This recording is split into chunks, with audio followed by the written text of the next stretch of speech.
Hi-ho, everybody! This is Postmortem Nightshade, one half of your wonderful, amazing, charming, ghastly ghost birds, and joining me this evening is... Slothro! How's it going? Whoop whoop! Welcome back, everybody. As per usual, we are so thrilled to be back. Every week is such a treat and a treasure talking about movies. And sadly, for now, we are at our last Marvel video. If you have somehow missed it, we have been talking about all of the Marvel phases up until this point to prepare for Avengers Doomsday. And now that we've gotten through all the phases, we are doing a tier ranking video. We love those, so we hope you enjoy this one. This is just a smattering of Marvel characters specifically to the MCU, and I wanted to thank user Hello My Name Is Your Mom from Reddit for the majority of this list, and then I added some of my own. But yes, so we are very excited.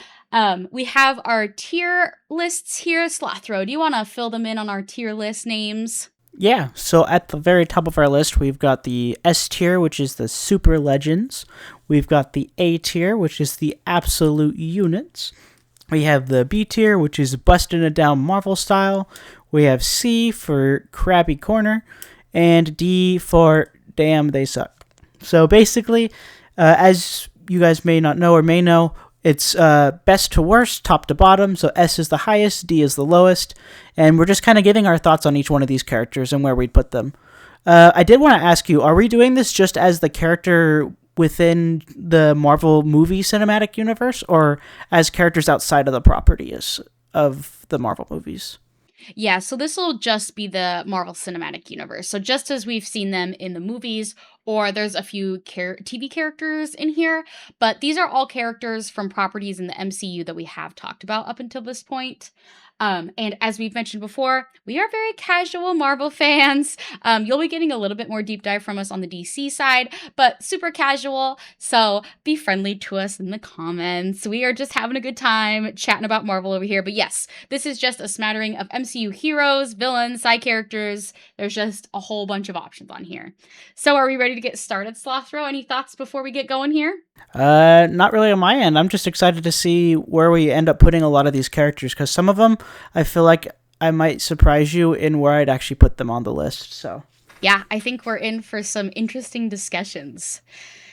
Alrighty, so we're kicking this off really strong, in my opinion, with Julia Garner's Silver Surfer from the most recent Fantastic Four, The First Steps. What are your thoughts on where she should go, Slothro? ooh, that's a good one. So I really like the Silver Surfer character, and I think her portrayal of it was actually very interesting. I would definitely say, she's very intriguing, and I think her powers are really cool.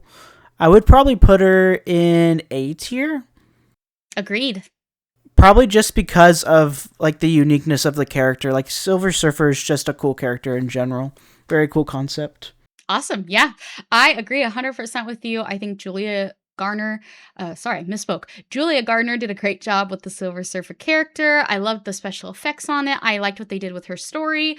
Yeah, overall, I just thought it was cool. I agree with Slothro. Really cool superpowers. So yeah, just A tier. I think that she's pretty awesome.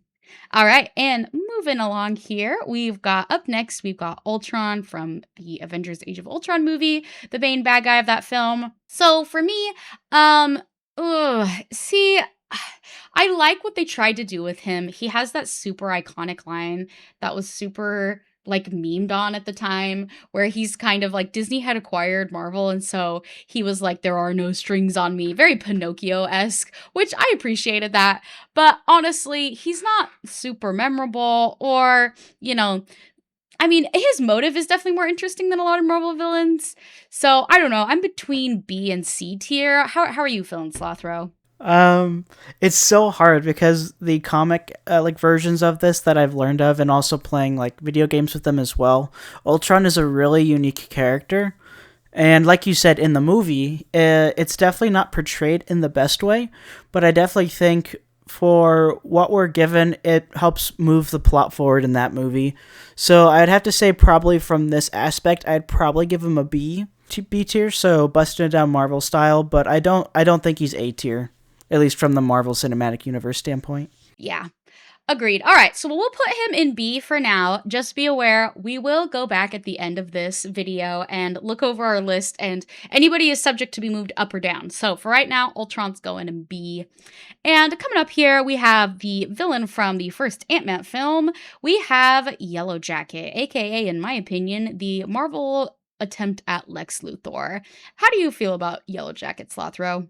I think he's actually pretty cool. He is definitely generic, big suit villain guy, but I really like the Yellow Jacket character. He kind of actually gives me a lot of Reverse Flash energy from DC. So I would say I'd put him in A tier for the first movie, and then I'd put him in D tier for when he's in Quantum Mania as MODOK. But I would probably say either high B or low A for me. Nice. Yeah, I would probably for now give him B tier.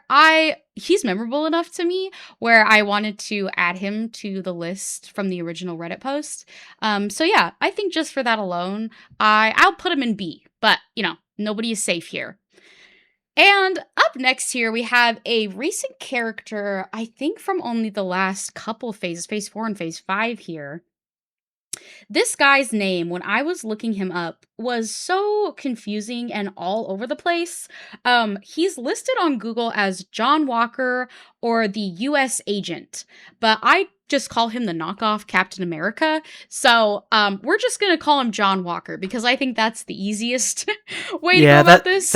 That's what you hear him as most of the time, anyways. Just John Walker. That's kind of what he goes by. So yeah, I mean. I think that the writing is so weak and a disservice to some of these characters, and I think John Walker is one of those. So for me, he wasn't super memorable. The most interesting thing for me is his role in Thunderbolts is good. I just feel like he isn't a big standout. And I think when you're competing on this kind of list of a fun, casual tier list, you kind of got to be a standout to go higher than a C for me. So I'd rank him in the C category. Thoughts on that? That's actually pretty close to what I'd put. I'd honestly give him D, just because you only see him in 2 properties, and my favorite of seeing him is in Thunderbolts, and he's honestly just kind of like the standard Marvel comedic relief kind of character in it a lot of the time, and so I'd say overall, like what you said, his writing just isn't very good. He's not the most compelling character, so I'd either put him in C or D tier, honestly. All right, let's put him in D initially. And we can move him up to C later if we want. Okay, and actually one of my more favorite characters coming up, Slothro. Do you want to introduce our next player? Yeah, so this is the Sentry, if I remember correctly, not the Sentinel. Yes, the Sentry. So the Sentry is also from the Thunderbolts movie, and it is one of the main characters, or it is one of the main characters. He is one of the main characters. And he's actually, I would say he's very interesting. At least compared to a lot of the movies that came out around his movie. I think his motivations and the type of unique story beats he brings to at least the movie he's in, I think are really, really solid. So I would say he's definitely up there. He's more memorable to me, I think, right now than Ultron. So I'd probably give him either high B or low A. Yeah, I actually agree. This might be a hot take. They call him Bob in Thunderbolts as his, when he's not being a superhero. So I'm going to give him B for Bob because I like his outfit that they give him, even though it is kind of his initial villain outfit. It is kind of the costume he's most associated with. So I really like it. It kind of reminds me of Booster Gold from DC. Anyway, yeah, that might be a hot take too. I know people have their feelings about Booster Gold, but he's kind of more like a moody Booster Gold type character. I like his struggle in Thunderbolts. I think he's a really good hero / anti-hero / villain that the Thunderbolts face. So yeah, I really like Bob. I think he doesn't have too much comedy, but the comedy he does have, I appreciate it. So yeah, I would give B for Bob. Very good, Bob. Yeah, and this is, what's this guy's name? I forgot. It's I'm pulling it up here. Some of these characters' names, I will say, I had to make a master list. His name's Zemo from Civil War. Zemo. I knew it started with a Z. And what property was he from again? Civil War. Civil War. Okay, I was remembering his character because I think he's in Civil War, and I think he's actually in one of the Marvel TV shows. I don't remember which one, but I think his character is definitely. It's kind of interesting, especially at least in Civil War, how much mayhem he can cause, especially for like the heroes of the planet. It kind of gives me the boys energy to where it's like someone who you may not initially think is super powerful can actually have like a big impact on the story. So from that aspect, I definitely think he's pretty cool, but he's not really the most memorable guy. He's kind of just like he kind of gives me like background energy. So I'd probably put him either low. I'd probably put him low B. Yeah, I agree. I think I'm gonna start moving these. Should we put Bob above Ultron or above Yellow Jacket, Slothro, in this row Um, of B? Actually, do you know what you can do? You should drag Yellow Jacket to C, and then put Okay. Zemo up there, because at least I remember more about Zemo in low B than I do about the Yellow Jacket's character. Yeah, I would say moving forward, we're going to try and organize these rows too by our most favorite in each category. I would say Ultron is my favorite, then Bob, and then Zemo. I think I have to give Zemo credit just because the way they write his character, his capacity to rip apart the Avengers in this like psychological warfare type movie is really quite impressive. It is a bummer that he does seem kind of forgettable. I had to jog my memory to put him in. I was like, oh yeah, he's like one of the most influential villains in Marvel. So for that alone, I feel like he deserves at least a B. But yeah, I do kind of wish he was more memorable. I don't know what could have helped with that. So leave thoughts in the comments. Do you think Zemo was memorable? And if not, what do you think they could have done to make him more memorable? But yeah, here he goes in B. I'm happy with that. And Slothro, take us into our next challenger. All right, the next challenger is from the first Guardians of the Galaxy movie, and man, I am having a hard time with names right now. No worries, it's Ronan.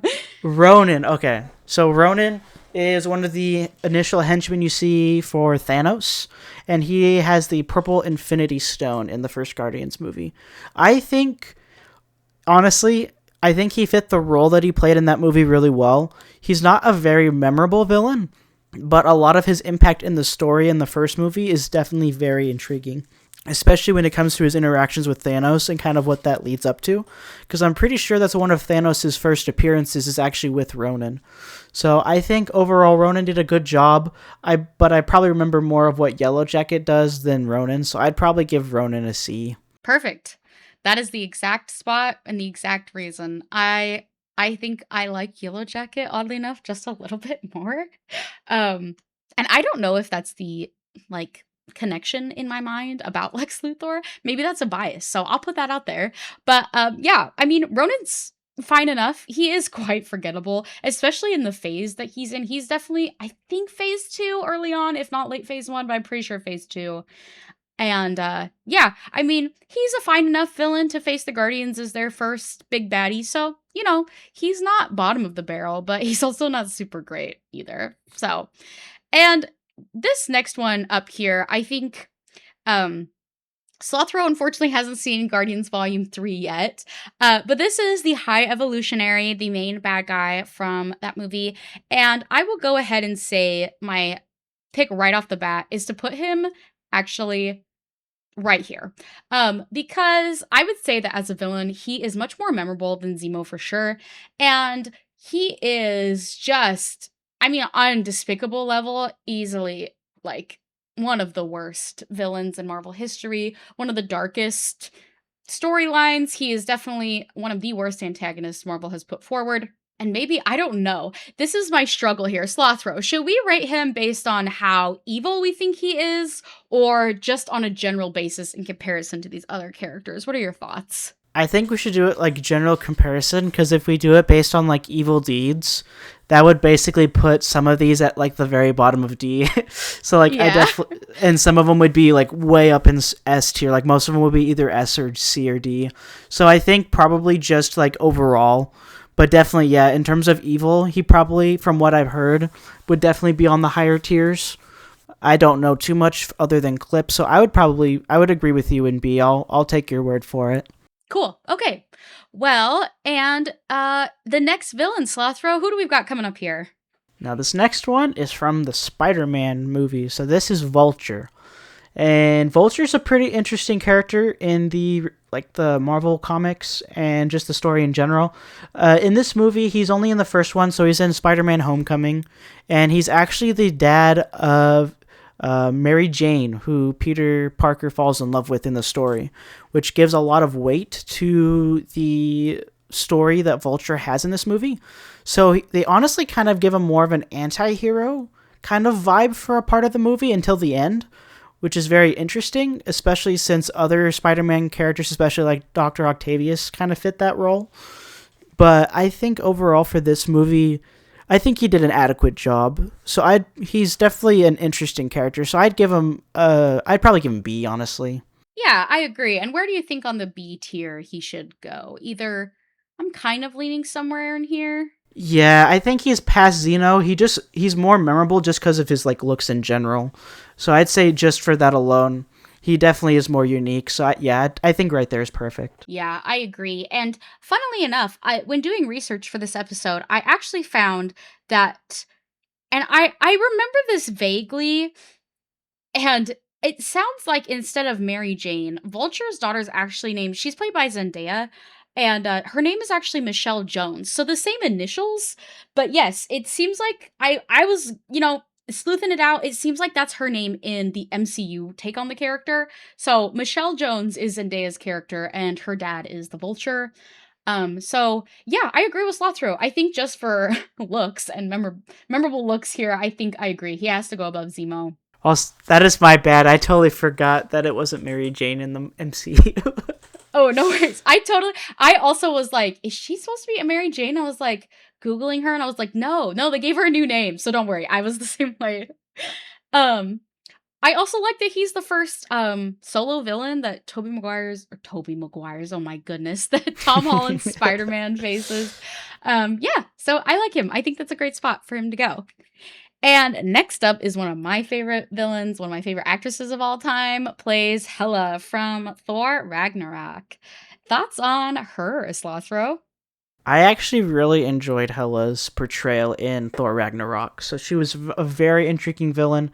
It was cool to kind of see that one of their biggest villains up to this point yet for at least Thor and Loki and all of Asgard is one of their own siblings, their oldest sister. And so I think she was played very well. Her motives are very interesting. And she has a lot of connection to Asgard, even though we haven't seen her up to this point. She definitely has a very memorable role in this movie and is even really strong and I think she just puts on a really good performance overall.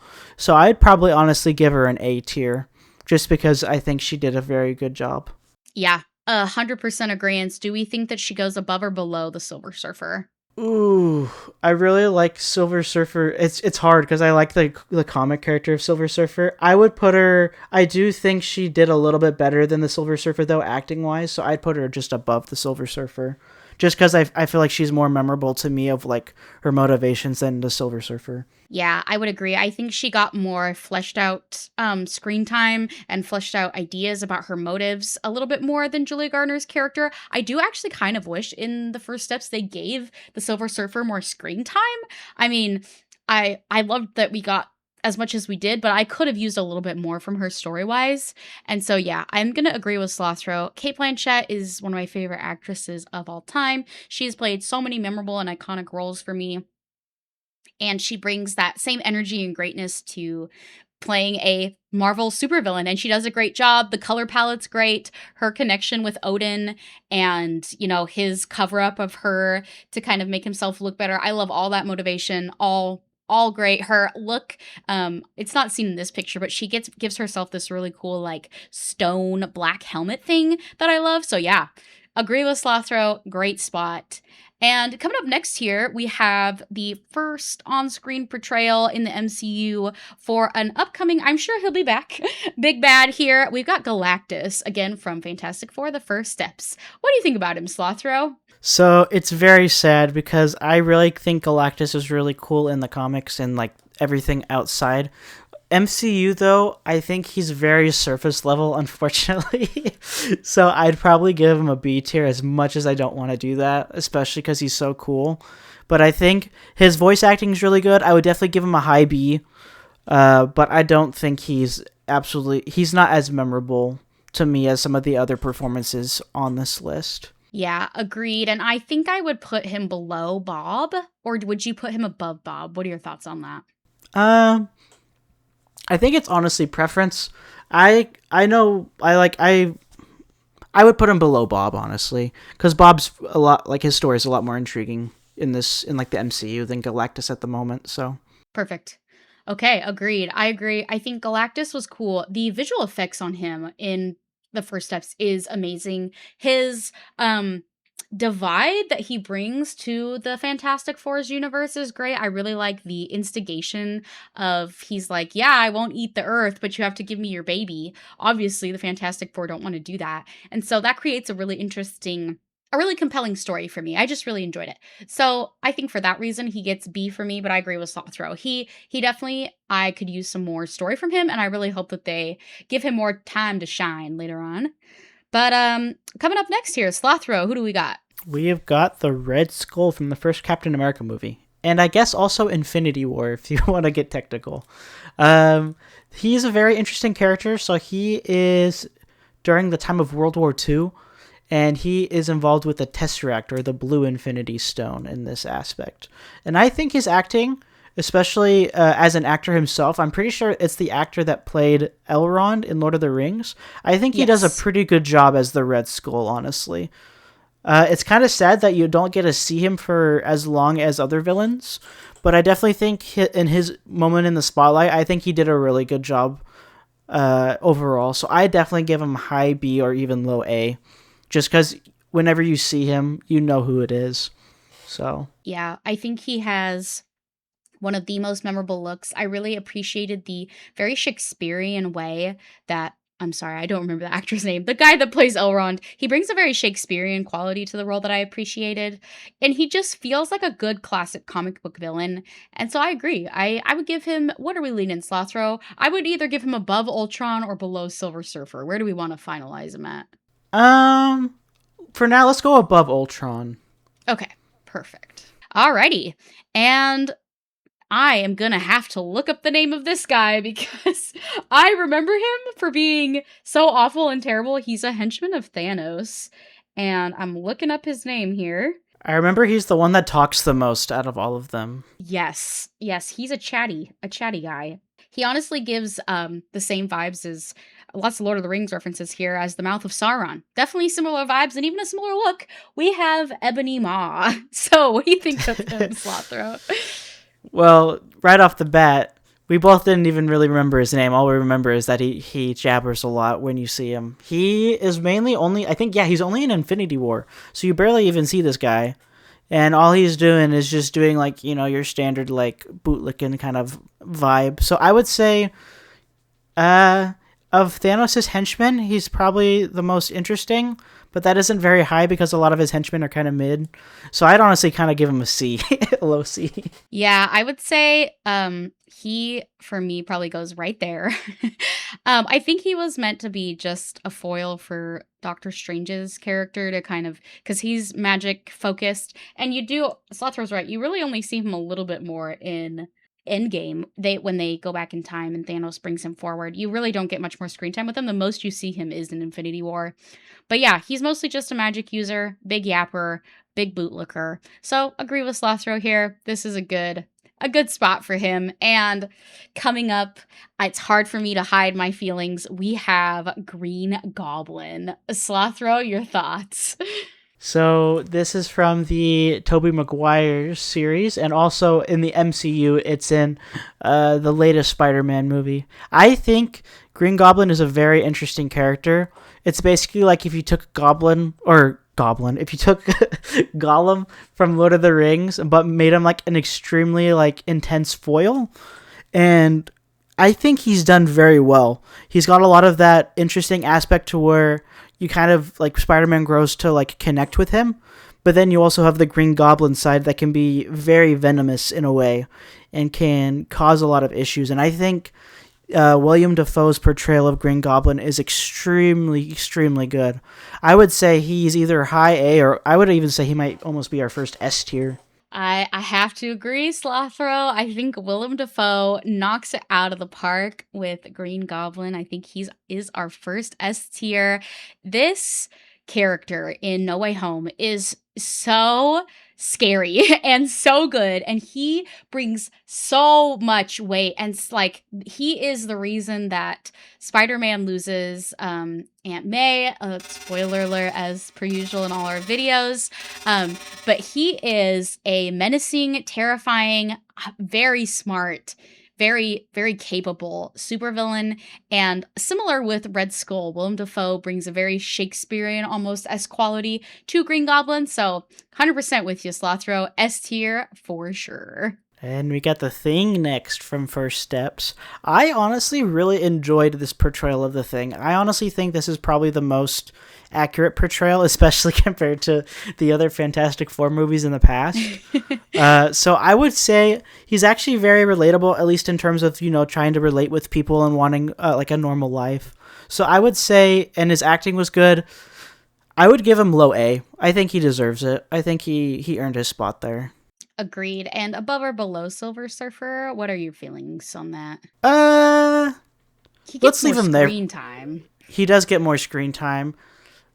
We can move him past her for now, and then if we ever feel like changing it, we can change it later. But I think, that could also be a good spot for him too. Yeah, I think just because his character development is so strong, I would place him above Silver Surfer. He does get a lot more screen time, and no pun intended, or maybe pun intended, but he is the Rock of the group. I think it's very fitting, his superpowers. And yeah, I really, really loved this movie. Love the portrayal of the Thing. I agree. I think this is easily the best writing for the Thing. And I love the effects on him. He looked really good. So, okay, Slothro, take us in. One of my favorite characters ever. Who's up next? This is Dr. Octavius, or Dr. Octopus, as I used to call him as a kid. This guy is pretty dope. So this is from this one that we're looking at is from the Tobey Maguire series, and also in the latest Spider-Man movie as well. And he is such an interesting character. The actor for him and the portrayal is really well done. He's a very intriguing character.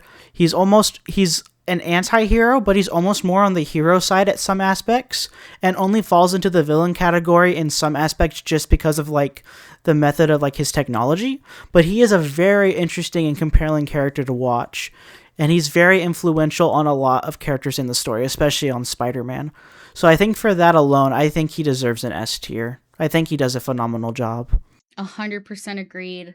I mentioned before, Doc Ock was actually one of the first characters I can remember being obsessed with, and one of the first characters, to I'm sure my mother's chagrin, that made me fall in love with supervillains. He is so cool. His technology is incredible, and I love the struggle of his internal struggle that he faces, but often, like Slothro said, different to Green Goblin, he usually leans more towards the hero side of things. So yeah, I love his introduction in No Way Home when he says, "Hello, Peter." Oh, I love it. That is just burned in my brain. It's great. Check out No Way Home if you haven't. Watch the Tobey Maguire Spider-Mans, and the Andrew Garfield ones. I just love the world of Spider-Man, and Doc Ock is easily S tier. Great villain. And we're moving along here, getting through the Fantastic Four characters early, I guess. We have the Human Torch. Slothro, how do you feel about this take on that character? Human Torch in general is just a very unique character. I think for what he is in the comics, I think this is definitely probably the best portrayal of him. But even then, his character, it depends on where he is. I think for the MCU's portrayal, I think he does a fine job. So I'd probably put him in high B, and then I think absolute highest would be low A, for me at least. Yeah, I agree. I would stick him below Silver Surfer. I do agree. I think this is the most heartfelt and tender version of the Human Torch that we've seen put to screen, and I really appreciated that. I felt like this version of Fantastic Four felt the most like a family. And if you haven't watched the YouTube channel Cinema Therapy, they actually talk about this movie and what great family dynamics they have. And yeah, I couldn't agree more. I love that about them. And so for me, just, making him a deeper, more three-dimensional character just moved him up just enough to go below Silver Surfer for me. Definitely. And ooh, we got Invisible Woman next from the same movie. Um, I think actually this is the most. I think honestly, it's the best Fantastic Four movie we've had so far. So I definitely think she does the best portrayal of Sue Storm. She brings a lot to the table. I would definitely say her and Pedro Pascal are the main characters of this movie, so she gets a ton of screen time. And I think the overall thing she puts into the movie, her powers are cool, her acting is great. I would probably put her around where Silver Surfer's at. I don't know if I'd put her below or above the Thing. I think that's where I'm a bit conflicted. What are your thoughts on Sue Storm? Yeah, I actually would stick her above the Thing just because I really appreciated seeing her struggle and work with her husband to find a solution to not give Galactus her baby, that strong maternal bond that she has, and obviously the ultimate sacrifice. Um, yeah, her powers are super cool. She's never portrayed as like a side character. They definitely, she's an equal member of the Fantastic Four. So yeah, I actually would put her above the Thing, but I don't know, Slothro, I'm also open to put her below the Silver Surfer, whatever. What are you feeling about that? Um, I can see where you're coming from. I think we can give her above the Thing because she does play a really big role. Uh, I personally would probably put her a little bit below, but I think that's a good spot, like a good even spot to put her. We can put them like right here and then decide who goes first there. Okay. um And then, yes, my favorite adaptation, although I will say John Krasinski's take, however brief it was, on Mr. Fantastic in that Doctor Strange movie was super, super good. But obviously, the one that the MCU is moving forward with is Pedro Pascal's take. And Slothro, how did you feel about this Reed Richards? I would say I was very unsure going into it. Because Reed Richards is a very intriguing character. He's usually very comedic, but also extremely intelligent. So I think overall, I think Pedro Pascal did one of the better portrayals of Mr. Fantastic. I think he missed a little bit of the comedy aspect when it comes to what kind of Mr. Fantastic's personality and like quips and quirks, but I still think Pedro Pascal did a good job in this movie portraying Mr. Fantastic. So I would probably put him around where Sue Storm's at, probably just above Silver Surfer. Yeah, I would agree with that. I think that I kind of am hoping he'll get more chance to shine. I know that in the comics, Reed Richards is obviously a mega player, and so I really hope he gets more of a chance to kind of show, I don't know, just his character off, like Slothro said. I do appreciate what a great relationship he has with Sue Storm in this, and just how much he respects and values all the other members of his team. He definitely is not a replication of Tony Stark, which is honestly what my greatest concern was. I was like, okay, we're gonna get another Tony Stark archetype in this universe. But I really appreciated that that wasn't the case. And I really liked the emotional depth that they wrote for this character. So yeah, I would agree with Slothro. I think that that's a good rating for the Fantastic Four characters. Yeah, I definitely agree. Moving in here, Slothro, who's up next? I think we have an automatic S tier performance going on right here. We have Thanos, who was the main antagonist of a majority of the MCU up to this point. Thanos's performance, his whole story arc, I think was put forth very, very well. I think it was very cool to see him kind of like his ideals, his motives, his fighting, his character dynamics with the rest of the Avengers, especially with how much he's been anticipated up to this point. And I think they absolutely, it was past a home run. It was an out of the field kind of moment. So I think overall he's definitely an S tier. Easy.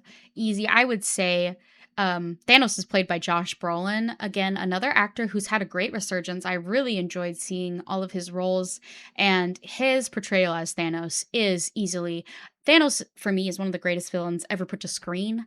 His backstory, his reasoning for what he's doing is so evil and disturbing, but also makes sense, and you can somehow empathize and like understand him, which creates such a like weird, complex, mind effery of confusion for the audience, which I really appreciated. And obviously his strength level is unmatched, so putting him up against all these heroes makes total sense. His fight with Thor and Iron Man and Captain America at the end of Endgame, so good. But yeah, I agree with Slothro. Easy S tier, easy top of the S tier for me. All right, next. Oh my gosh, I forgot her name. Is it 8? Or what's her name? Why am I thinking X-23, and X-23. her actual name is Laura. Laura. Okay, that's my bad. I knew it had like her at least superhero name had a number. I think her portrayal in Logan was really, really good. Logan was just a really good movie in general, and I think her portrayal in it was really, really cool. In terms of her other portrayal in Deadpool and Wolverine, I think she did an all right job. She didn't really stick out to me as much in that movie as she did in Logan. But I would say if we're doing it based on the MCU, so just Deadpool and Wolverine, I'd probably put her a little bit lower because is Logan technically a part of the MCU, the movie? Let me fact check that really fast. I'm gonna look and see. I don't believe it is canon. Logan came out in, apologies for my slow typing. Okay, Logan came out in 2017 and Disney bought 20th Century Fox in 2019. Yeah, so this wasn't even a part of the Disney released properties. This was pre them buying 20th Century Fox, so I have not heard that it is canon. So I think that she is mostly just in the MCU right now from Deadpool and Wolverine. Oh, and that's super tough because I think honestly she didn't really do that much in Deadpool and Wolverine to me. So I'd probably honestly put her in B or C. Because if it was including Logan, I'd definitely put her more up in the A tier area. But I think for like the 5 minutes we see her in Deadpool and Wolverine, it's just not very much. So I'd probably say B because she does some stuff. But yeah, that it pains me so bad to have to say that. Logan is a top 4 favorite movie of all time. I love that film, and like Slothro said, she's great in that movie. It's the emotional core of Logan, really. And I don't know why they didn't hardly give her anything to do with Deadpool and Wolverine, especially when you're bringing back such a beloved character as like an adult or an older form. It's basically Wolverine's kid. You would think that they do a little bit more with that. Right? They do absolutely nothing, man. So, I don't know, Slothro, I would agree. I would say it hurts to put in C. I don't know if I could do that, but probably bottom of B. Yeah, I think that works. It's either C or B, and I think bottom of B works good for that. And speaking of the father, we have upcoming next here, Logan, aka Wolverine, who officially became part of the current iteration of the MCU in Deadpool and Wolverine. So that's mostly what we'll be referring to him with. Slothro, how do you feel about the MCU's introduction of Wolverine? So it's like so some of these characters have obviously kind of had this same thing to where some of their properties are not specific to the MCU. So I think once again his portrayal in Logan and other properties have been really good. In terms of just seeing him in Deadpool versus Wolverine, I think he was also in the X-Men 98 show, I think as well, X-Men which is 97. also Yeah, 97. Yeah. So I think if we combined both of those, I would say I really liked his portrayal in the TV show. So I would, just for the TV show alone, I'd probably put him in A. But because I think honestly in the movie he's all right. But I think combined, I think I'd give him low A. I think that helps him push over the line a little bit. Yeah, I have to give Hugh Jackman some credit as having refined this character for so long. I feel like in Deadpool and Wolverine, he kind of is above Red Skull, but because of, his history, and I agree with Slothro, X-Men 97 is a phenomenal animated comeback of that show. Please check it out on Disney+. But yes, we're going to go ahead and put him at the bottom of A.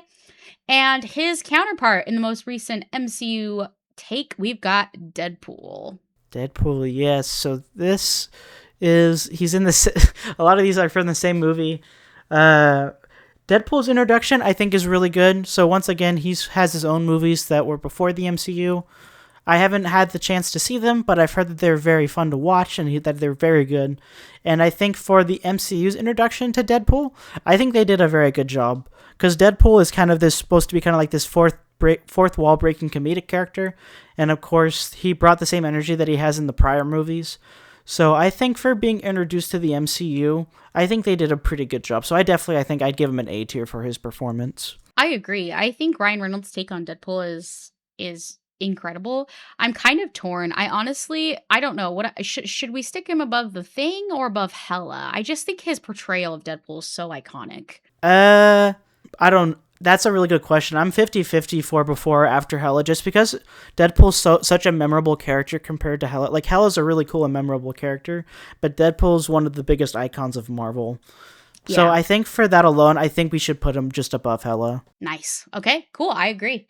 That's what I was feeling. As much as I love Hella, I think that Deadpool definitely takes the cake. Although, for me, definitely doesn't come close to our S tier yet. Although, that's probably going to ruffle some feathers. So let us know.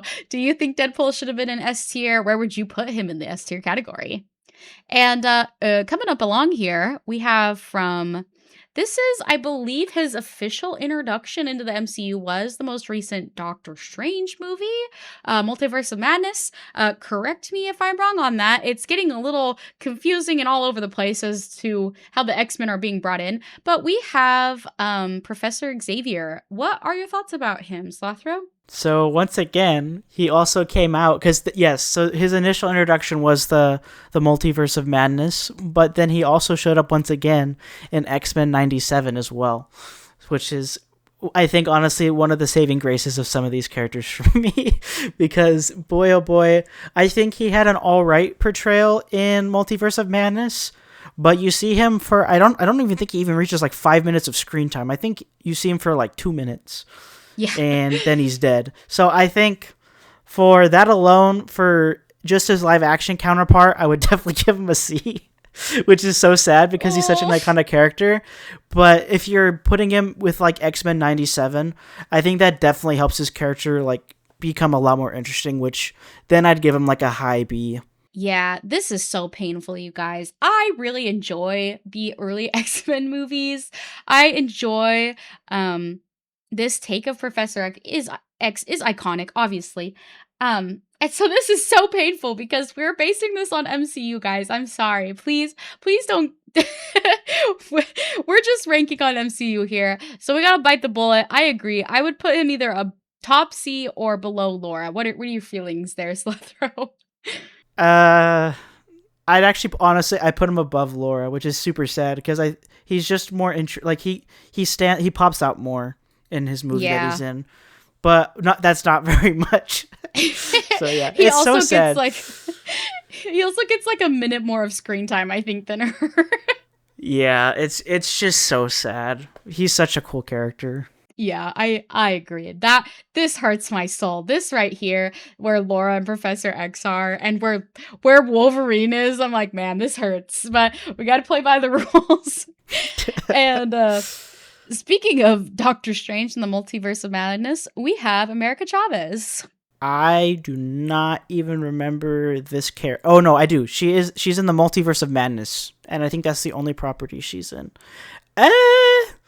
I honestly thought she was kind of a nothing burger character, if I'm being honest. I didn't think she was very intriguing.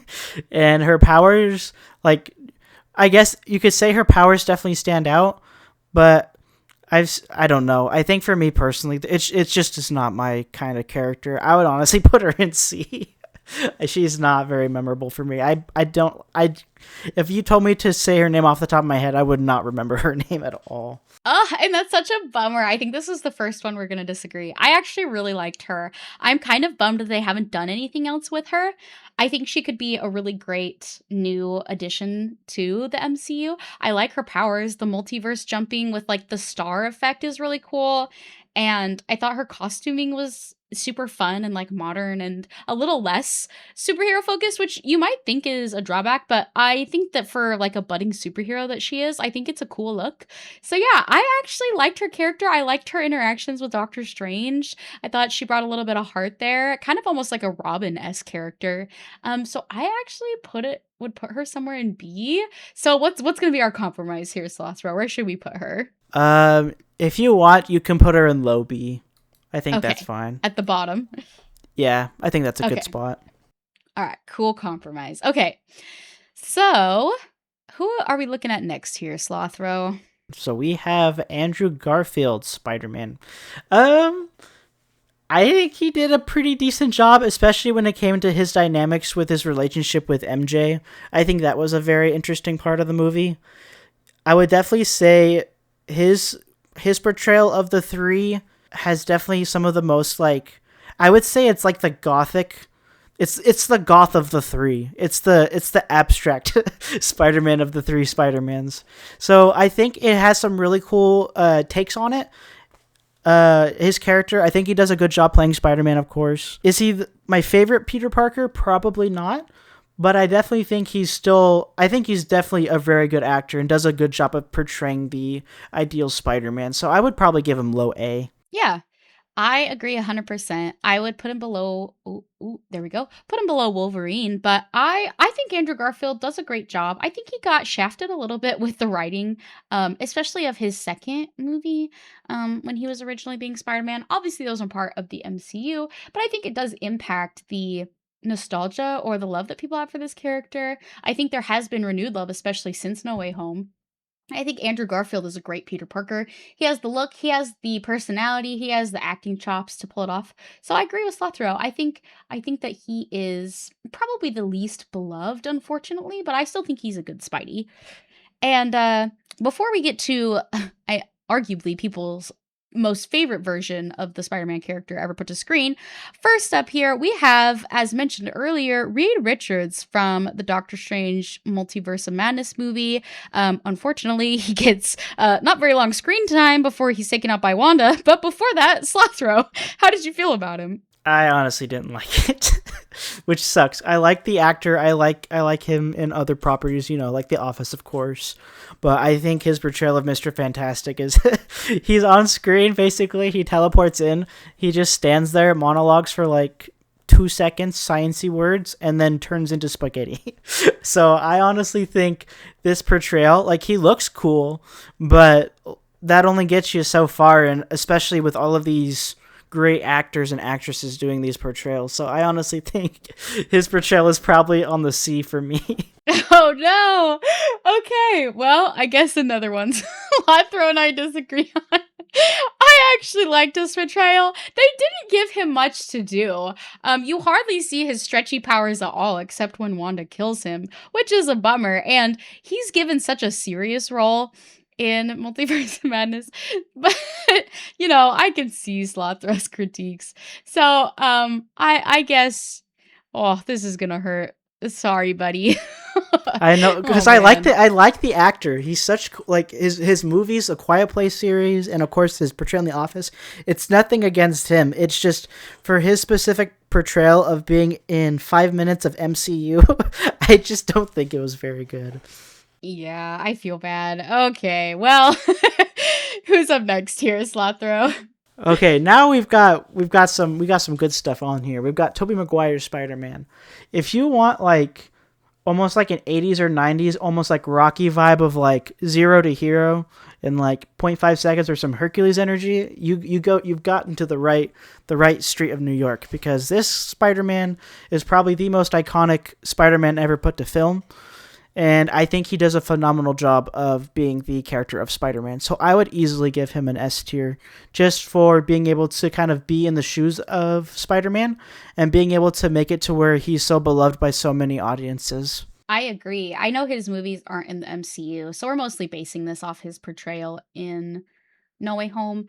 I think that most people probably grow up, well, maybe not so much now. They probably actually are growing up with Tom Holland's Spider-Man, but definitely for mine and Slothro's age and older, their first introduction of a live-action Spider-Man was easily Tobey Maguire. A great performance. And in No Way Home, he gets to kind of be the more mentor type of Spider-Man. Almost think of the old Spidey in a Spider-Man Across the Spider-Verse. He gets to be kind of the mentor for the younger two Spideys, and so that's really great to see. And obviously, his role as Spider-Man is iconic. Tobey Maguire does a great job as Peter Parker. So I think easy S tier. I don't think I'd put him above the bottom of the S tier, just because everybody else is a little bit more memorable. I don't know how I'd even categorize that, but that's just my feelings on where he falls. Yeah, I can agree. And now I do remember her name is Kate Blanchett, I believe. She Kate is Bishop. that Kate Bishop? Gosh darn it. Okay, you know what I mean. I got the first name. You Okay, were I knew it was a close. Kate. I knew it was a Kate. Okay, this is the first introduction to Mrs. Hawkeye, or I don't even remember her hero name, but she's essentially Hawkeye's apprentice or Hawkeye's support character in his TV show on Disney Plus. And I think for bringing her to live action, she did all right. Like, her acting is good, but I don't think they gave the character a whole lot to work with. She kind of just gives me like kind of trying to be quirky energy. So I'd at most give her a B. Because I definitely think of the new introduction characters, I definitely think she's one of the better of the few. But I don't know. For me, I still say she's probably at most a B. Yeah, I agree. I like Haley Steinfeld's take on the character. I do agree though. I feel like they were kind of I just don't know if I really like the writing on her character either.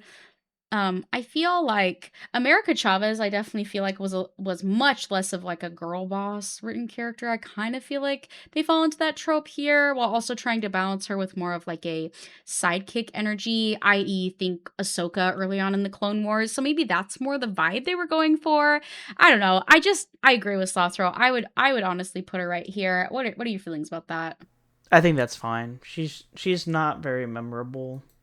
Like you said, I tried from the only reason why I remember the first name is from our prior videos. I was trying to get it. Oh, up next here, I thought you did good. I remember she definitely. I don't even know how many times they say her name, but I had to look up her when I first was talking about her in our last couple videos. But yes, Kay Bishop, that's her. I don't know if we'll remember that name going forward. But up next, another new introduction character. We have Red Guardian. So we got Mr. Stranger Things himself into the MCU.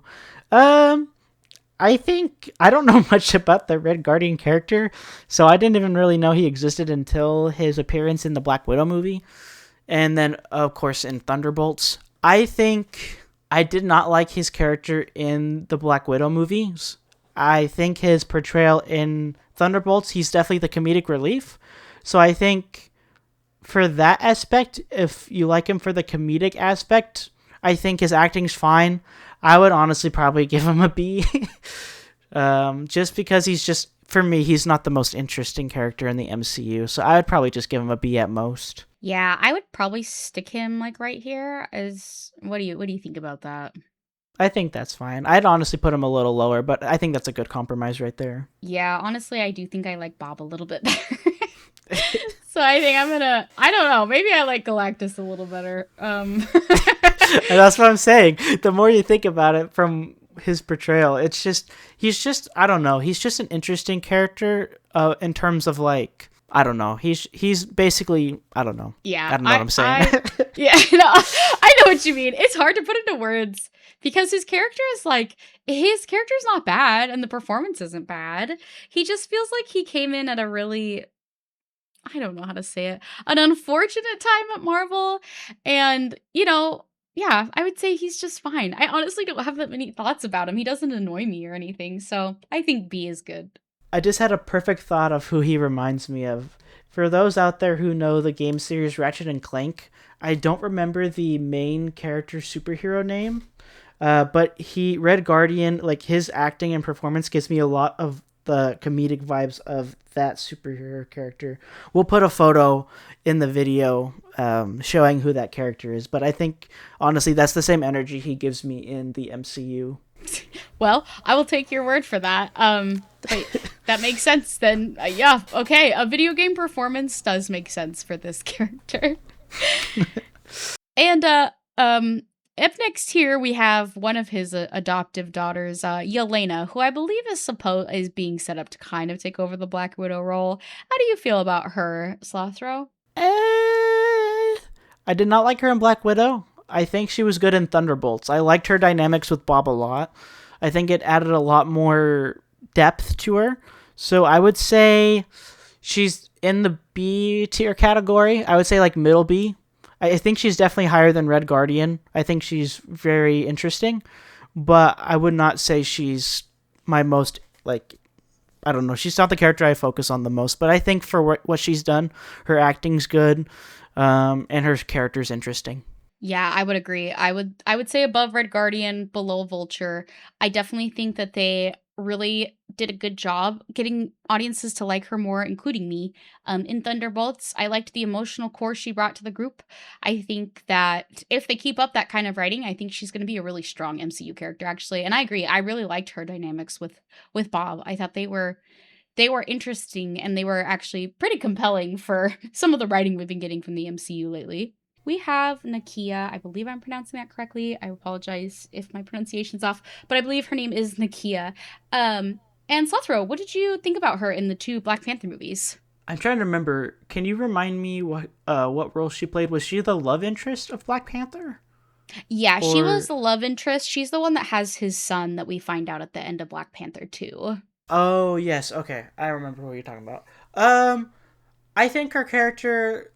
I think she did a good job acting wise. I think her character was very intriguing. I really liked her portrayal in Black Panther. So I'd probably honestly just give her a B, which is kind of sad.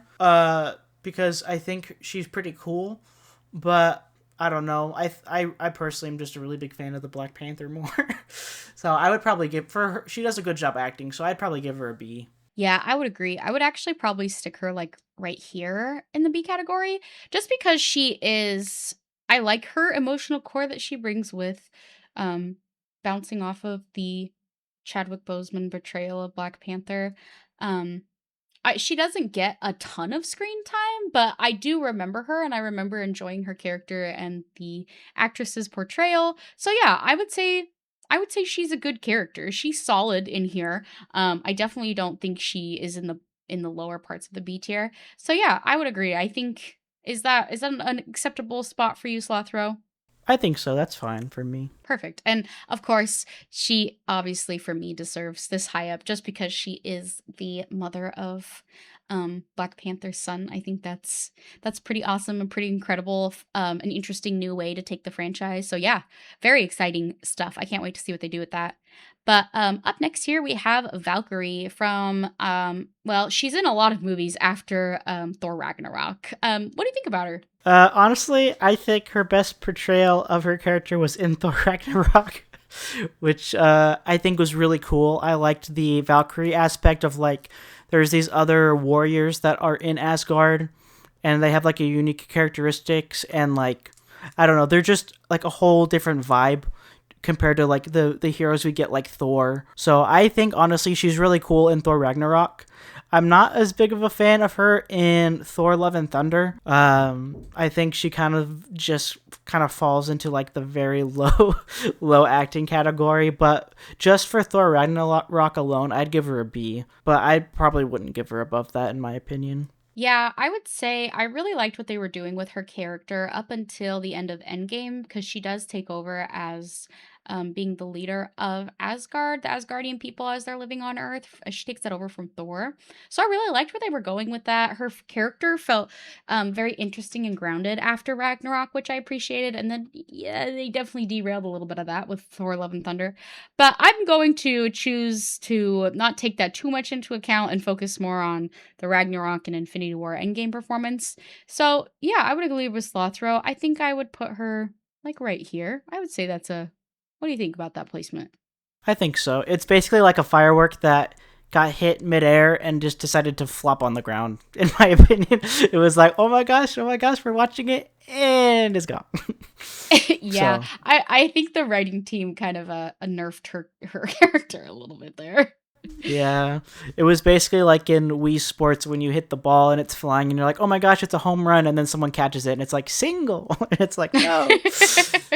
But Exactly. that's kind of the vibe her character gives me. Oh my gosh, I cannot remember the name of this guy. He's a comedic guy from Guardians of the Galaxy. Actually, no, not Guardians of the Galaxy. Thor Ragnarok. Do you He know is remember his name? he's Korg. Korg. Okay. I wonder if his cousin is the Porg from Star Wars. No, I'm joking. Anyway, Korg, I think, was very interesting in Thor Ragnarok. I thought he was a fun kind of comedic aspect, especially in Ragnarok. I think he played off of Thor really well. I think his acting and his overall portrayal was really cool. I think he's briefly in Infinity War and Endgame, and I don't remember much about him in those properties. And I think he's in maybe one other movie. But for me personally, a lot of my knowledge and remembrance of him is in Ragnarok, and I think he did a really good job. He was a very compelling side character. So I would, man, we're putting a lot of people here. I would give him a B in terms of his character. I agree. I feel like he's what would you say, right about here? Or I don't know. I don't know if he's better than, I think he's better than Red Guardian maybe. Yeah, he is. If I had to choose between him and Red Guardian, yeah, I'd definitely choose him. I like his performance, like Slothro said, his comedic take with he mostly is like a main character in just Thor Ragnarok. He's got some funny moments in near the beginning of Infinity War, and then is just kind of a warrior type character. But I like him. I think he's funny. He's just kind of mid for me, but like, you know, I think B is solid, not bad. And now next, oh my gosh, I forgot her. It's not Mary Jane. It's Michelle Jones. Michelle Jones. Oh my goodness. I don't know if I'm ever going to remember that. Okay, Michelle Jones, aka Mary Jane from the comics. I think Zendaya does a very good job of portraying this version for Tom Holland's Peter Parker Spider-Man. She's definitely very interesting. I think her portrayal in the latest Spider-Man movie definitely, I think, was the peak of her character so far that we've seen, and I'm excited to see what they do with her in the future. So I would definitely say she is high B, almost to low A, just because of how I think well she does with the dynamic between her and Tom Holland's Spider-Man. Yeah, I agree. I think I would stick her. Do you have any objections to her going right below Andrew Garfield's Spider-Man? No, I don't. I think unfortunately for B's, but unfortunately for A's, I think she crawls her way into A. So yeah, I agree. I think her and Tom Holland's chemistry, Zendaya and Tom Holland's chemistry is so great. Obviously, they're a couple in real life, so it makes sense. But that chemistry on screen is just magnetic. I think her take has provided so much depth and layering to Tom Holland's Peter Parker. And I just really like Slothro said, where they took her in No Way Home. I think, you know, that emotional depth that was brought from all the characters into that story just really was, it was really great. I really liked that movie, and I thought that Zendaya did a great job in it. And I think her Michelle Jones portrayal is up there with the greats in the Spider-Man universes. So yeah, I think easy spot here. And we've got another great Black Panther character here. I'm referencing to make sure I don't mess up these names. Apologies. We've got Okoye. I believe that's how they say it in the movie. Again, apologies.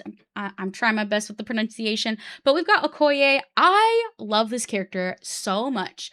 The emotional depth and complexity that she faces as the general leader of Wakanda when she is asked to do things or told to not do something, or she is constantly at war with being loyal to her country as a military leader versus what her heart and mind are telling her is the right thing to do. So I love that. I think it brings, I mean, it's just another reason why Black Panther is so great. And I think she does a really great job of carrying those feelings and thoughts and struggles through both Black Panther movies, and the actress's portrayal is obviously really great, really phenomenal. I even love the headbutting between her and her husband in the first Black Panther. I think that is often forgotten that happens in those movies, but yeah, anyway, I think she's a really great character. I would say she's an easy A.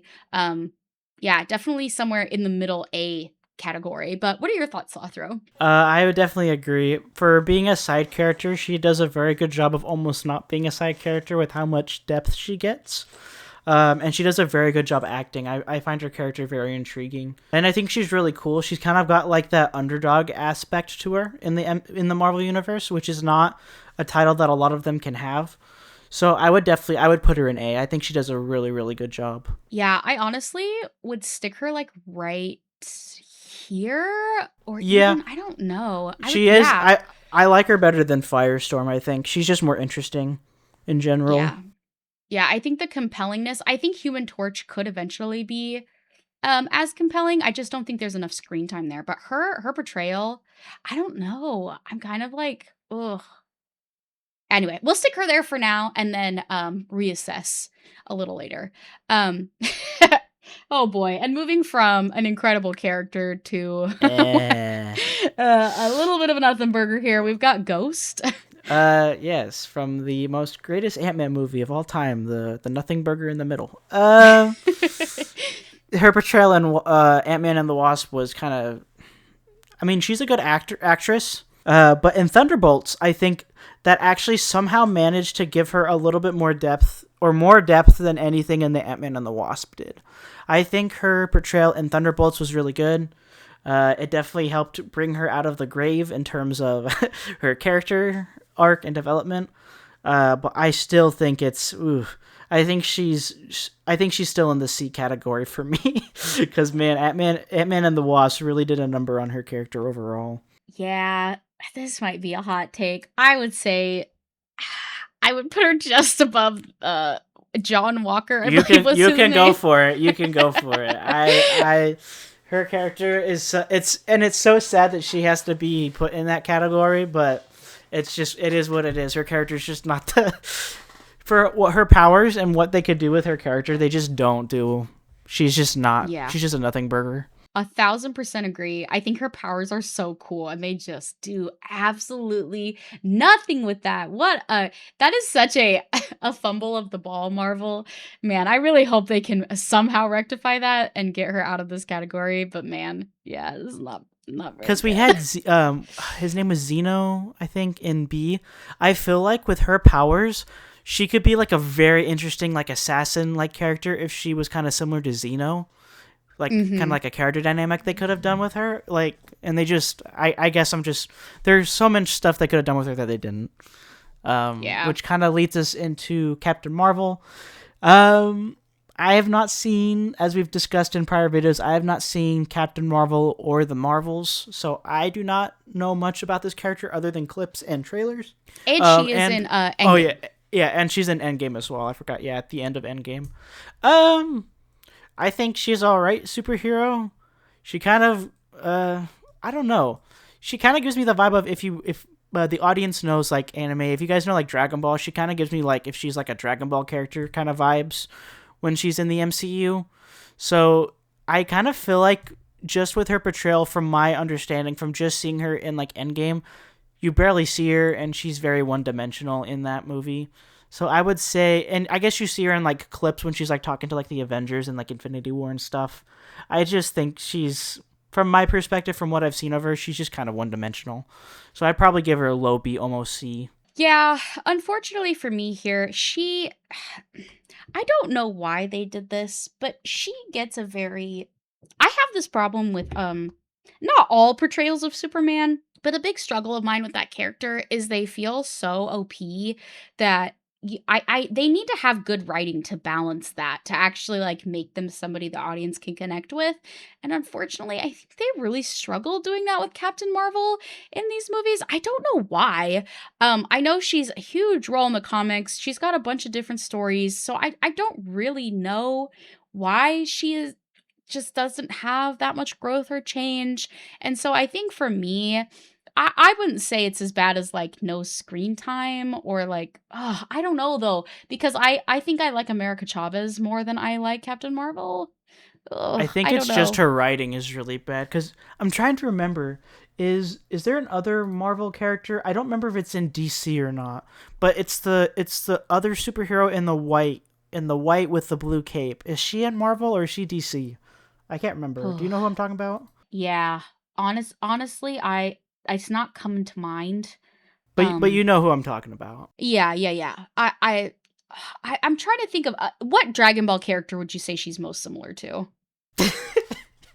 um, Personality wise, from what I've seen from the trailer, she kind of gives me Tien Shinhan vibes, or like old like classic Dragon Ball Tien Shinhan vibes. Which I know is kind of a weird, obscure character. I would probably honestly compare her to, yeah, I guess Tien in terms of like snarky personality. Or Tien Bulma, I was kind of thinking. yeah, Bulma. Actually, if you combine Tien Shinhan with Chi-Chi, Goku's wife, I think those two combined, I think kind of fit her character style in the Marvel Universe. So yeah, I'd give her, I'd probably just give her C, honestly. Yeah, I think since I've seen Captain Marvel, and I didn't dislike that movie. I was just kind of mid on it. But I do like America Chavez more than I like. America Chavez characters are way better writing and way more compelling than Captain Marvel. So yeah. I think, is that an okay rating for her, Sothro? I think so. I would be more. I'd find it more intriguing to watch Mr. Spaghetti like right below her, but I think that's a good spot to balance her out. Yeah, yeah. And up next here, we have another Marvel heavy hitter. We have Shuri, which is the character that they have lined up right now. I don't know if they're going to retcon that to take over the Black Panther role after the passing of Chadwick Boseman's Black Panther. But yes, that is who we have next here. What are your thoughts about her character? I really like her character in the first Black Panther movie. I think they did a really good job of kind of giving her this whole technical dynamic to where she's very good with technology. She is able to she essentially is like the Vision to Tony Stark in Black Panther. She is very knowledgeable, very intelligent, and she's able to kind of give Black Panther an edge in a lot of the combat scenarios he gets into. From remembering the second Black Panther, I think she does a really cool job as well in that movie. I didn't like the second one as much as I liked the first one. But I think her overall portrayal in the story, especially when she interacts with Killmonger near the end of the movie, I think that was probably my favorite part of that movie, with those two interacting with each other. So I would probably I'd give her high B, probably. Yeah, I agree. I'd probably rate her actually maybe above Logan here, just because she is such a I mean, I think there's a lot more darkness that they try to explore with that character as far in regards to how emotionally she's impacted by not only the death of her brother but the death of her mother in that movie. So I did appreciate that depth that they added there, but I do really enjoy her, I think, the most in the first Black Panther movie. Like Slothro said, I love the brainy technology element that she has. So yeah, I would say honestly I would put her in the A, but what are your feelings there? I think that's fine if you want to put her in A. Okay, and I think, what do you think, here or after Logan? I remember Logan more than her, so I think for me personally, I would put Logan just above, but I think it's honestly just a preference at that point. Nice. And we have another Spidey character here, one from Tom Holland's run. We have Ned Leeds. Oh my goodness, the absolute Giga Chad Ned. He is such a funny character. He is he's in all 3 Spider-Man movies for Tom Holland. And I believe he's in one of the Doctor Stranges. I don't remember if he is in Multiverse of Madness or not. I don't think so. Okay, so then yeah, he's just in the Spider-Man movies. I think he's really funny. I think his acting is really good, and I think his dynamic with all his other companion actors like Tom Holland and Zendaya, I think he does a really good job. I also like the aspect to where they even tied him in with having the ability to use magic, so he is able to use the portals that Doctor Strange and a lot of the other magicians in the Marvel Universe use, and I think that's a really cool tie-in to continue his character progress and kind of keep him in the eye of like the viewer. So I think honestly, just for his comedy alone, I'd put him in A, just because I remember how funny he is on screen all the time. Yeah, I agree. I don't know.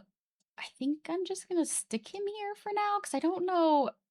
I think I don't know if he gets more screen time, but I do love his relationship with Tom Holland's Spider-Man. Their friendship is a really fun part of those movies that I've always really enjoyed. And it was devastating when he forgets about Peter Parker. Ugh, the worst. Not just that his girlfriend forgets him, but his best friend forgets him. But yeah, we love Ned on this channel. He's great. He's definitely the best representation of comedy in Marvel. I definitely think that he falls on the fun side rather than the annoying side. So yeah, I think A is an easy, great spot for his character to be. I think my favorite clip of him still is the computer lab in Homecoming, and then the bus scene at the beginning of Infinity War. I think those are still my favorite clips of Ned overall. Yeah. Yeah, those are great. Next we got the man himself, I would say one of the best movies of Phase 4, Mr. Chang Li? Shang-Chi. Shang-Chi. I don't know why I forgot that. Okay, yeah, Mr. Shang-Chi. I think, honestly, he's only been in one movie so far, which is crazy, especially since it was Phase 4 that he's been introduced to. But I think his portrayal in that movie, I think he did a good job. I think his acting was really good. I think for being like a lead up like a new superhero into the MCU, I think they did a pretty good job with him. And I think the movie they put him in, I think they did a good job in. So I'd put him high B. Because, man, I can remember Ned a little bit more than I can Shang-Chi, but Shang-Chi is still really cool. Yeah, I agree. I think I would place him like probably right here just because I would love to see more story and screen time with him, please, Marvel. The powers are super cool. Yeah, I enjoyed easily one of my favorites from the later phases of Marvel. Yeah, he was cool. He was fun. I enjoyed his movie. I enjoyed his acting. So please, Marvel, give Shang-Chi more. We would love to see that here. And we still have quite a few to get through. So we're going to try and do a little bit of rapid fire here for you. Oh man, a personal favorite of mine up next here. We've got Agatha. Agatha. Okay, do we want to do like a speed round, so like super quick? Yeah, let's do a speed round up until we get to, I say, probably Doctor Strange, and then we'll do a few more. We'll try and speed up a few of the lesser side characters and dive deep more into the main characters. So, what are your thoughts on Agatha? Agatha, from what I've seen of her in WandaVision, I think she does a pretty decent job overall. I would put her for her acting in B, for memorability as well, but I would probably put her in the middle for me. Oh, okay. And I love her not just in WandaVision, but in her own TV show. She's now easily one of actually my favorite MCU characters. So for me, she is in the A tier below Ned. But what's our compromise here, Slothro? I think that works. Just because I haven't seen the TV show, I'm assuming I'd probably rate it higher if I saw the TV show with her in it. So sweet. Alrighty, and next up is Echo from Hawkeye. I barely remember this character. Oh yeah, she interacts with Kingpin in the Hawkeye show. I barely remember her, and I would probably put her C. Agreed. I Rapid remember fire. her liking her. I remember thinking she was cool and she's got good fighting abilities. I feel bad because I haven't seen her TV show, so I'm just basing this solely on her role in Hawkeye. So if you think that she should be rated higher based on having watched Echo, please let us know in the comments. But up next here is Mantis from the Guardians Volume 2 onward. Alright, so Mantis, I think, is very funny. She adds an extra comedy bit to the Guardians of the Galaxy, and I think her acting is very good. So I would put her, like we put a lot of people, I put her in the B category. I would put her, in terms of the B category, I put her above Red Guardian, but below Gorg. Oh, interesting. And for me, her role in Guardians Volume 4 Volume 3, my bad, was so good that I would actually place her probably like right here or right here. I'm fine with that. But yes, I would highly recommend Volume 3 Slothro. She's got some great character development in that movie. Okay, definitely. I'll have to check that movie out. Oh my goodness, this is one of the higher up magicians in, I think, the first movie. I don't remember if he's in the second movie. He does come back as the alternate version of himself when they visit another universe. We've got Mordo. Okay. I like his character dynamic with Doctor Strange, especially. I'm pretty sure he's the introduction to Doctor Strange into like the whole magical aspect of the MCU. And I thought his acting for the role he played, I think, was really cool. So I would probably give him a B. I do not remember him as much though, so I'd probably put him in the same area that Zeno is in, just because he doesn't really get that much screen time a lot of the time. Yeah, I agree. I think just for the amount of screen time he gets in the first one, I'd rate him right where you said, because I think he was a cool character. I kind of wish they had done more than just give him like an alternate version of himself. But yeah, I agree. Great spot. And up next, we have our current Sorcerer Supreme, Wong. Wong. Okay, Wong is really funny. I like his character in the first Doctor Strange, and I think he's very funny in the second one as well, or Multiverse of Madness. And just in general, I think he's also in Infinity War as well. His interactions with like Tony Stark, Thor, Loki, Doctor Strange, I think he's just really cool. So honestly, I'd probably give him high B. I agree. I think I would actually place him probably like right. Ooh, I'm gonna stick him right here for now. Um, I think that in addition to being a great comedic character in the Doctor Strange universe, he also is brings a lot of heart to the coldness that Stephen Strange often exhibits in his stories. So yeah, I think Wong is actually a pretty underrated MCU character. So I agree. Great character, great performance. And speaking of the man himself, Doctor Strange. Alrighty, I think Doctor Strange is really cool. I liked the actor Benedict Cumberbatch, especially in Sherlock, so I think that definitely helps a little bit. I really like his first movie. I think it's my favorite of the Doctor Strange portrayal, besides, of course, Infinity War and Endgame. I think his powers are really cool. I think his story is very unique, and I think it definitely helps to build up his character to where he's very understandable. You understand why he's doing the things he does. I would honestly put him in low A. I think he does a good job acting wise in general. So I agree. I think I'm gonna move Andrew Garfield's Spider-Man like right here, if that's okay.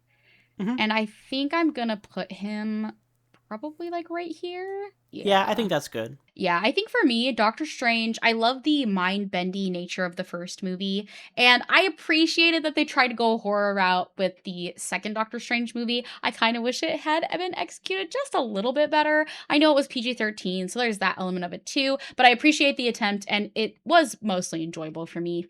Like Slathro said, the powers, of course, are really cool. Gotta love the cape that's like his sidekick almost. And I really do just love Benedict Cumberbatch's portrayal, and his backstory is quite interesting and memorable, actually. I always remember that scene of him driving so fast in that fancy car. It might be a Lambo, I'm not sure. But yeah, drive safely, drive the speed limit, keep your eyes on the road, stay off your cell phones. That's the PSA from Postmortem Nightshade today. But yes, we're putting Doctor Strange in a category, and we gotta take some time to talk about this next one. So speed round over. We have Killmonger. Killmonger is in the first Black Panther and also the second one for a brief time. I think his character is really cool. I think his villain arc is very interesting. His motives are also very interesting in the movie, so his whole story is very intriguing. I think his acting performance is really cool, and I would say overall, as like the main antagonist to Black Panther, I think he does a phenomenal job. So I think just for his acting and his character intrigue alone, I'd easily put him in A tier.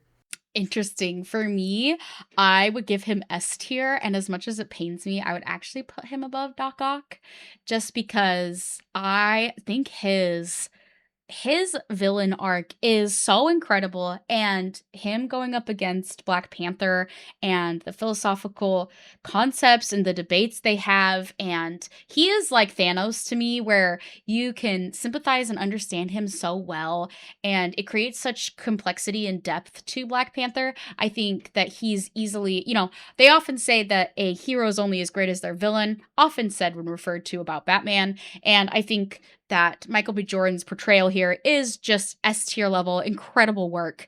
Yeah, I mean, what more to say other than it's just great. It's memorable. So what's our compromise here, Slothro? Where should we stick Killmonger? If you'd like to put him in S tier, I think that's acceptable. So Maybe I above think, Tobey Maguire Spider-Man yeah, I think that's a good spot. with the villain gang up here.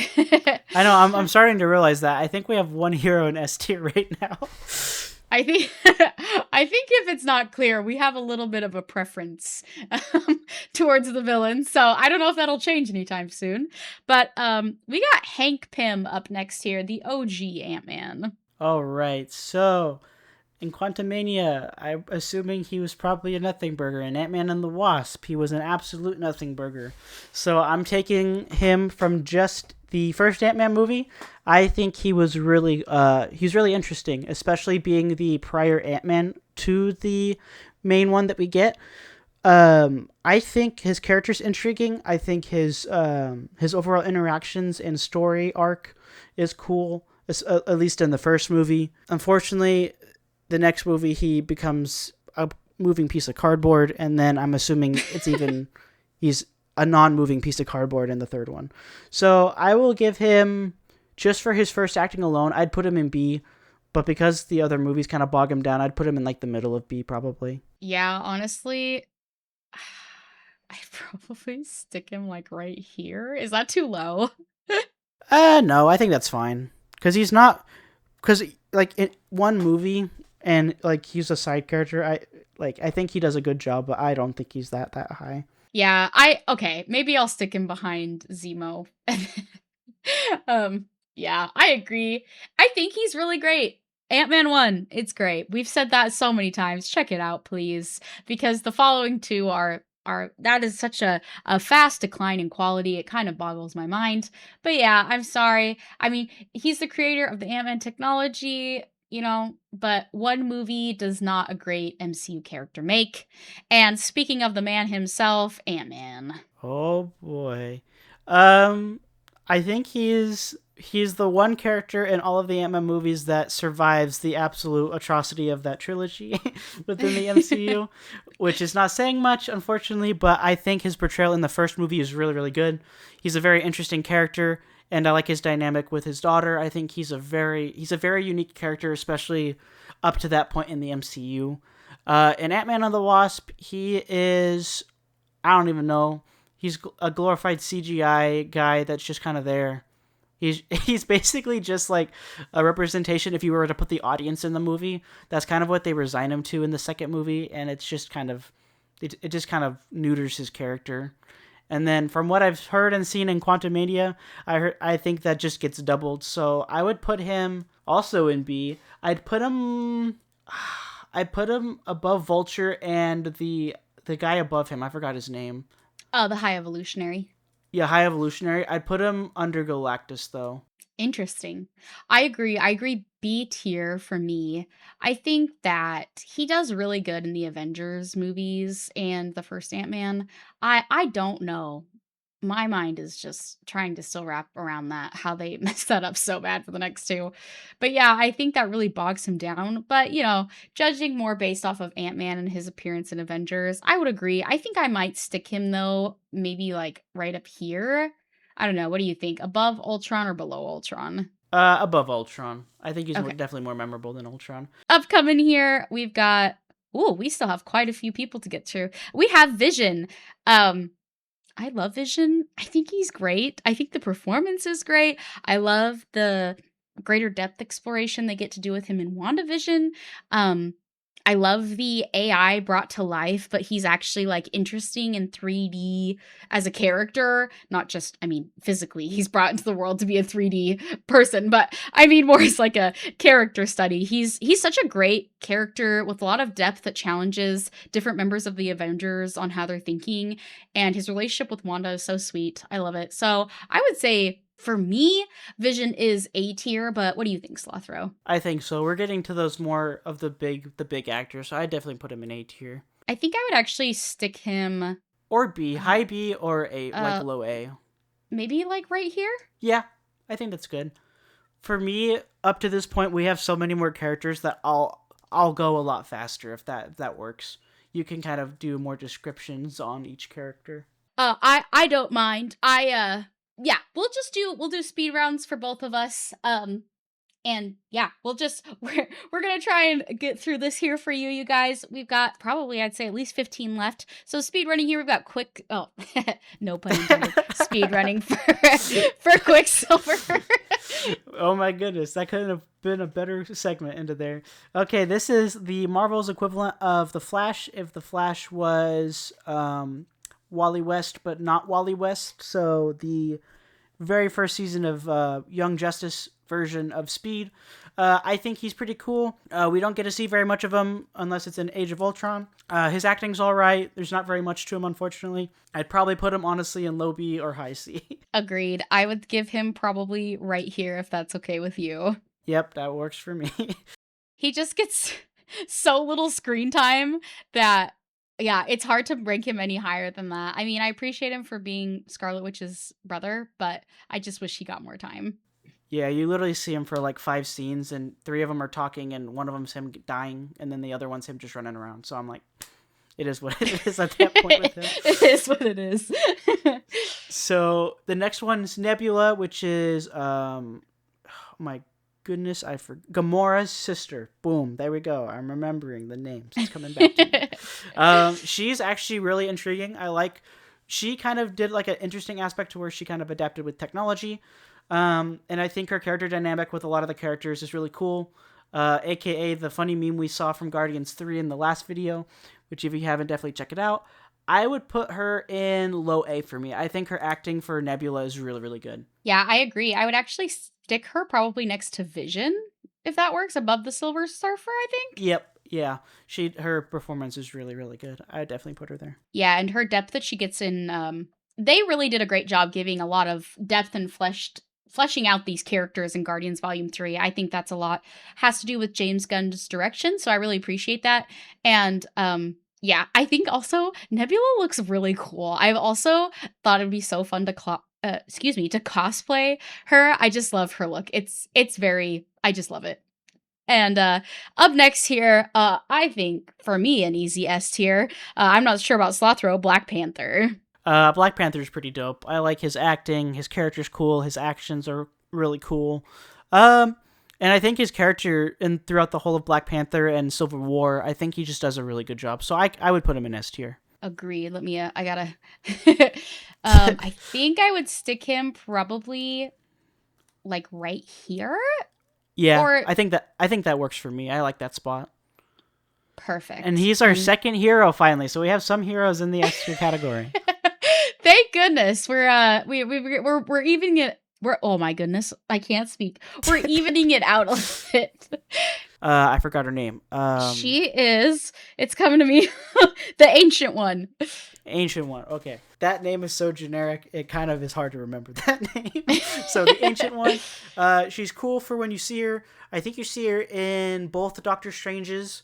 She's really cool in the first one, and she kind of shows up as like a nightmare scene, I think, in the second one. I think she's cool. Her character design especially is, I think, very unique. Her acting's all right. I think I like her acting in other movies, so I'd probably give her low B. Yeah.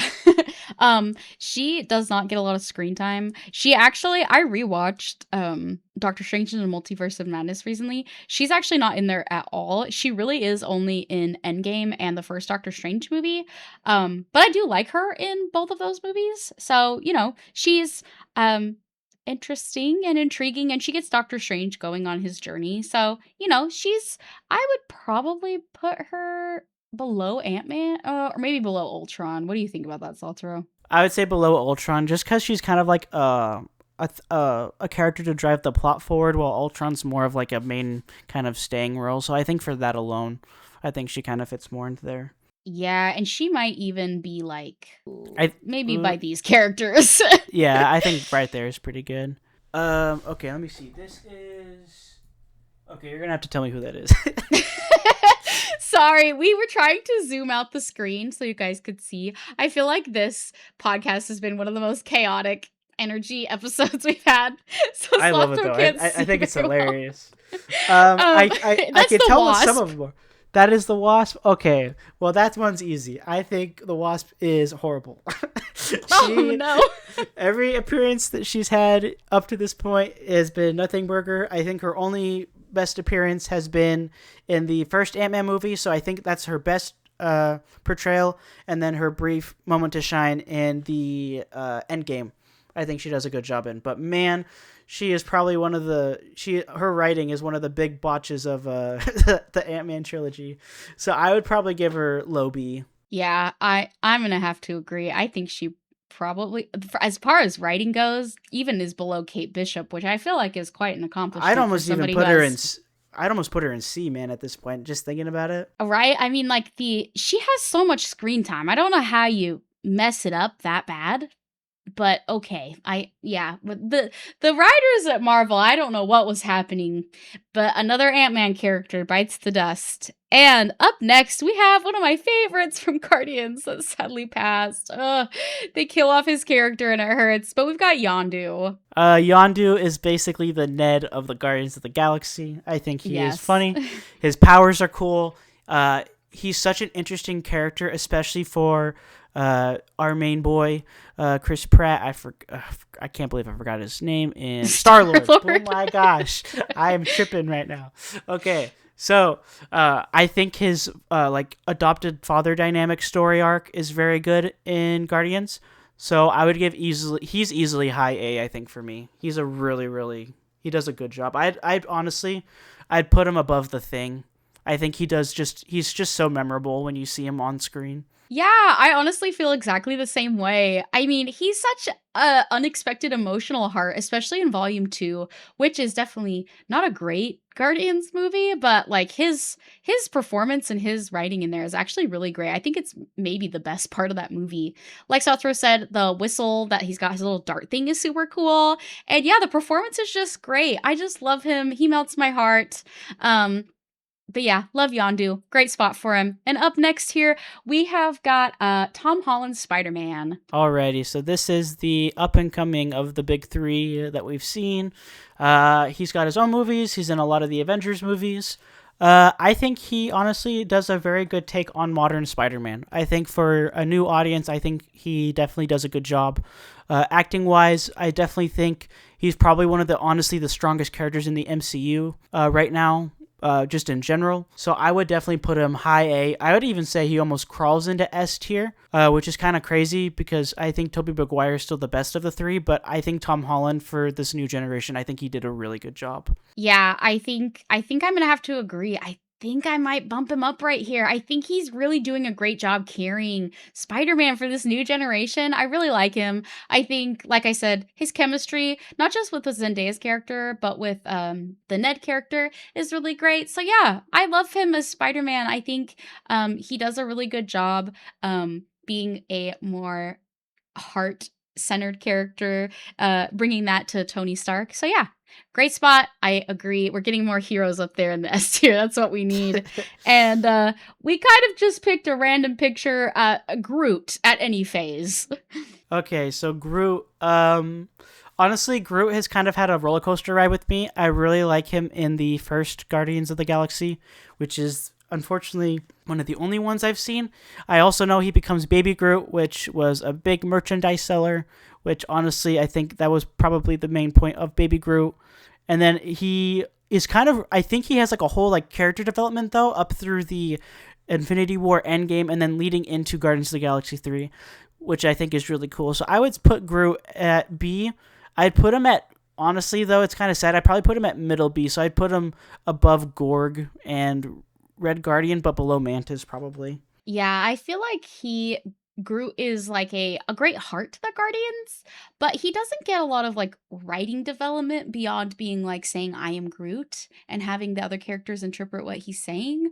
So, I mean, in that way, I guess I kind of would like a little bit more kind of what they did with Mantis for Groot. So I agree with Slothro. I'm actually going to stick Groot right there. Again, maybe a hot take. Let us know your thoughts on Groot in the comments.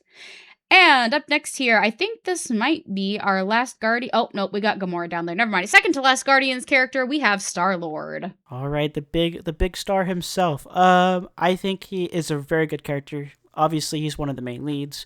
He does a very good job acting. His character is unique. His character interactions are very cool. His story is very memorable. I would put him in A tier. A tier. I agree 100%. I think Chris Pratt does a great job. I do think that sometimes when they're writing Star-Lord, they can border on using too much comedy, although they do try the most, I feel like, with his character. Not the most, but one of the most with his character in Marvel of giving him heart. So I do appreciate that. I think they do try to strike a balance and succeed most of the time. And yeah, he's a human guy in space. So there is those limitations that they do apply to his character, which, is interesting to see. So yeah, I like Star-Lord. I'd give him an A. I don't know where I'd place him in A. Probably below or maybe below Nebula? Yeah, I put him below Nebula. And next up, our great, awesome new Captain America, aka the Falcon. What do you think of that character, Slothro? So I think his overall acting in the 3 Captain America movies was absolutely stellar. I think his character is awesome as the Falcon. As the new Captain America, I've seen the new movie with the Red Hulk. I think he did a pretty good job in that movie too.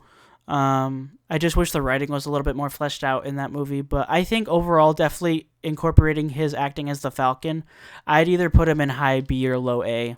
I agree. I've said this a million times before. Please write a better story so that our new Captain America can get a chance to shine. Sam Wilson deserves it. The actor does. Anthony Mackie, I believe is his name, does a great job. And yeah, I hope that he gets more of a chance to shine in Doomsday. So I would. Oh, it hurts, but I'm gonna stick him above Agatha. I know Agatha is a personal love for me, but what do you think about that placement, Slothro? I think that's fine. Oh my goodness, I think we have our next S tier. We have Monsieur Bucky Barnes himself, man. This character is probably one of the most, like, I guess, long-term intriguing story characters we've had in the MCU up to this point. So much so that he's been, I think, almost in every single phase. I think his acting's great, his character's interesting. And yeah, I think he's just an S tier. Oh yeah. Easy S tier. I mean, are you kidding me? Captain America Winter Soldier. If you didn't watch any other Marvel movie, please watch that one because it's so freaking good.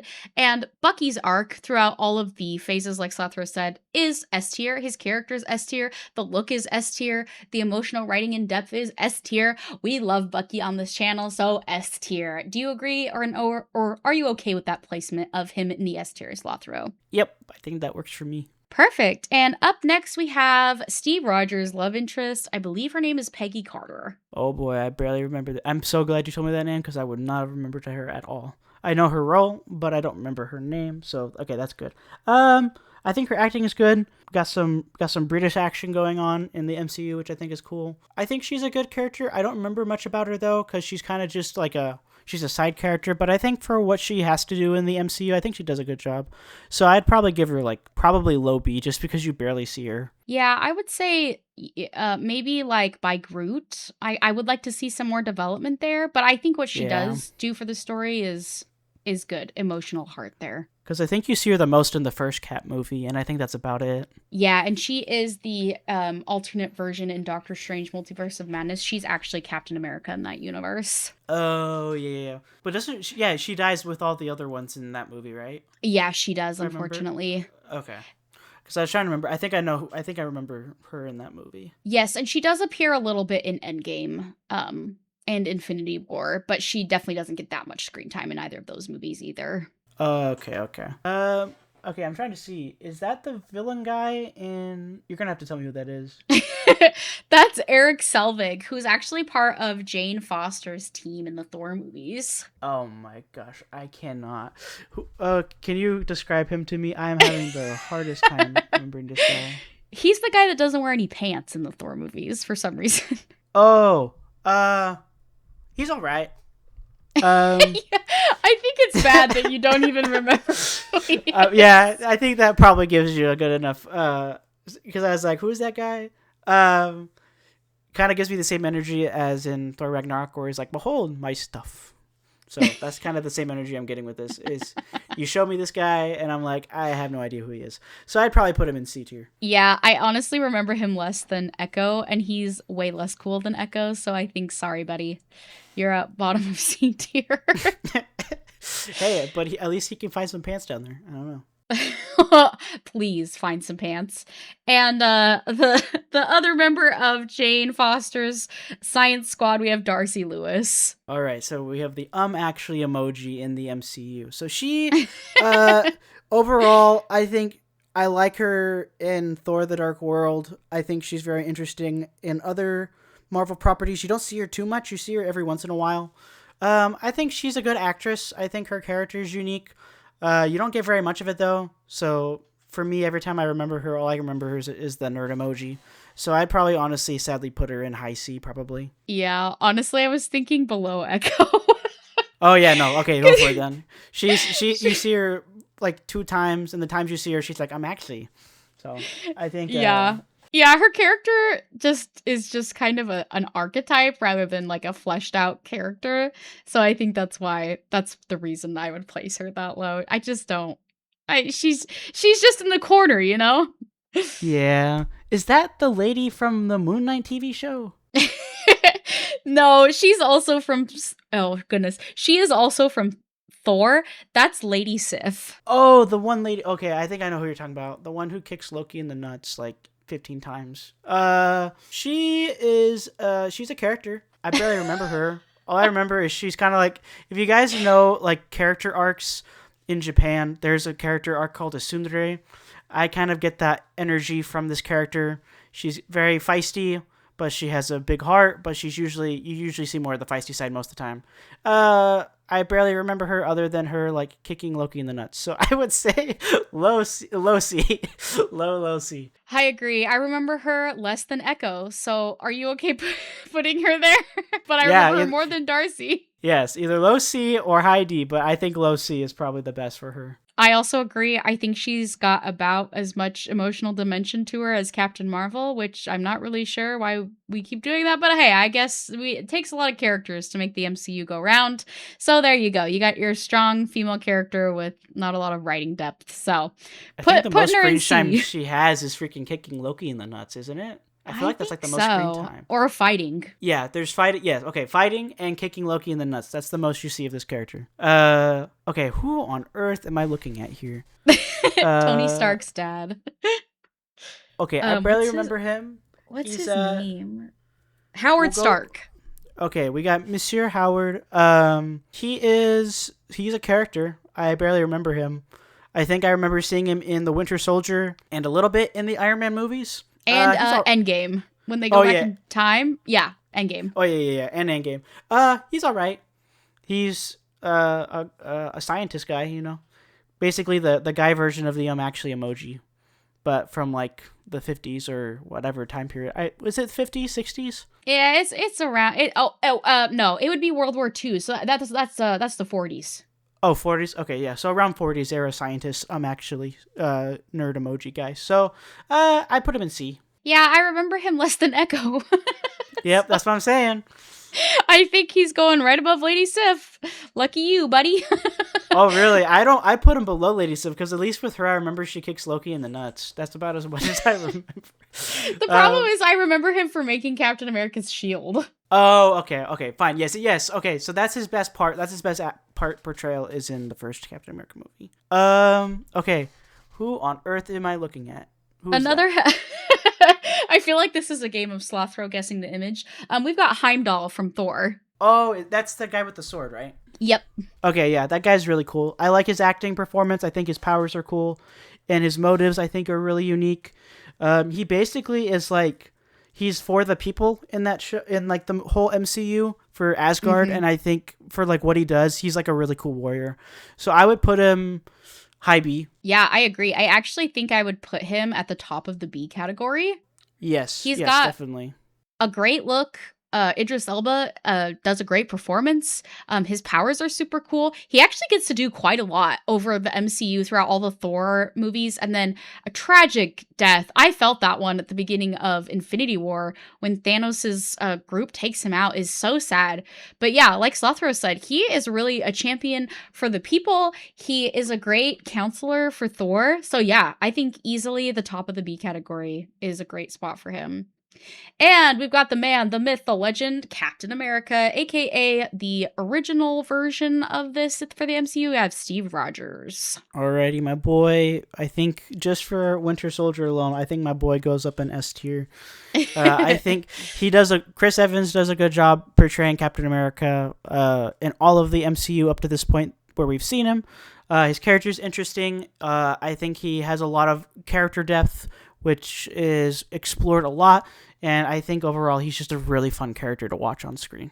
Yeah, I agree. I do appreciate they took him from being the goody two shoes archetype in Civil War to being a more fleshed out character who tries to do what he thinks is right, regardless of it creates a moral complexity there, which I appreciated with his character. I love his relationship with Bucky. I think it's a really great friendship movie portrayal.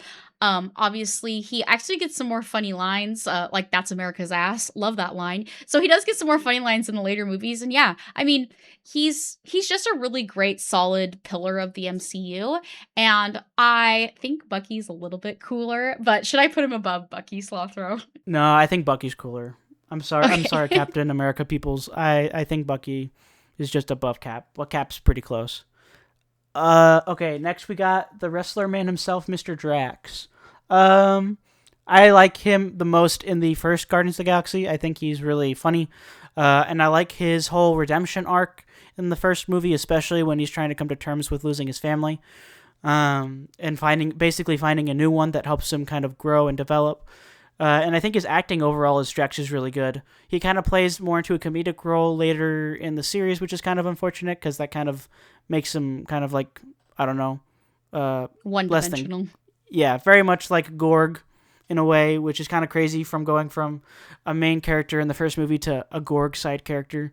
So I would put him in middle B, Yeah, I maybe. think I would stick him like probably above Bob, Yeah, above Bob. but not above Ultron because, like you said, why did we take him such a comedic route when he had so much character emotional depth in the first movie? I will never know. But yeah, I think Drax is a cool character. I think he might be I would like to see them bring back this more of that emotional character arc side rather than just the comedic edge. But yes, I think that's a good spot for Drax. And up next, oh my goodness, You're going so to have to great tell in me who volume on earth 3. this is. That's Rocket the Raccoon. Oh my gosh, dude! From my angle, that looked like freaking like Springtrap from FNAF or something. I'm like, who the heck am I looking at? Okay, Rocket from Raccoon, or Rocket from Raccoon, Rocket from Marvel. He is a really cool We raccoon guy. You know, We've been recording for so long, you guys. Sorry about this. Hey. We're good, just off the rails at this hey, point. that's all right. This is funny. Okay, so Rocket Raccoon, he's the man. He's really funny. I think he's the best comedy aspect of the Guardians of the Galaxy. Agreed. I think his acting is phenomenal. He's iconic. I think he easily goes into high A tier for me. Easy. I think based I know you haven't seen volume 3, and for that alone I think he goes just below Deadpool. I think that, oh my gosh, just absolutely heart-wrenching. If you've seen Rocket's story, it is a hard watch. He's such a great character and you just appreciate him so much more by the third movie, seeing just where he's come to where he ends at the ends of Guardians volume 3. We love Rocket Raccoon. He's great. But yeah, Rocket definitely deserves high A. And our last member of the Guardians to get ranked here, we've got Gamora. Oh boy, Gamora. Okay, like her the most in Guardians of the Galaxy 1. I think she's a very interesting character.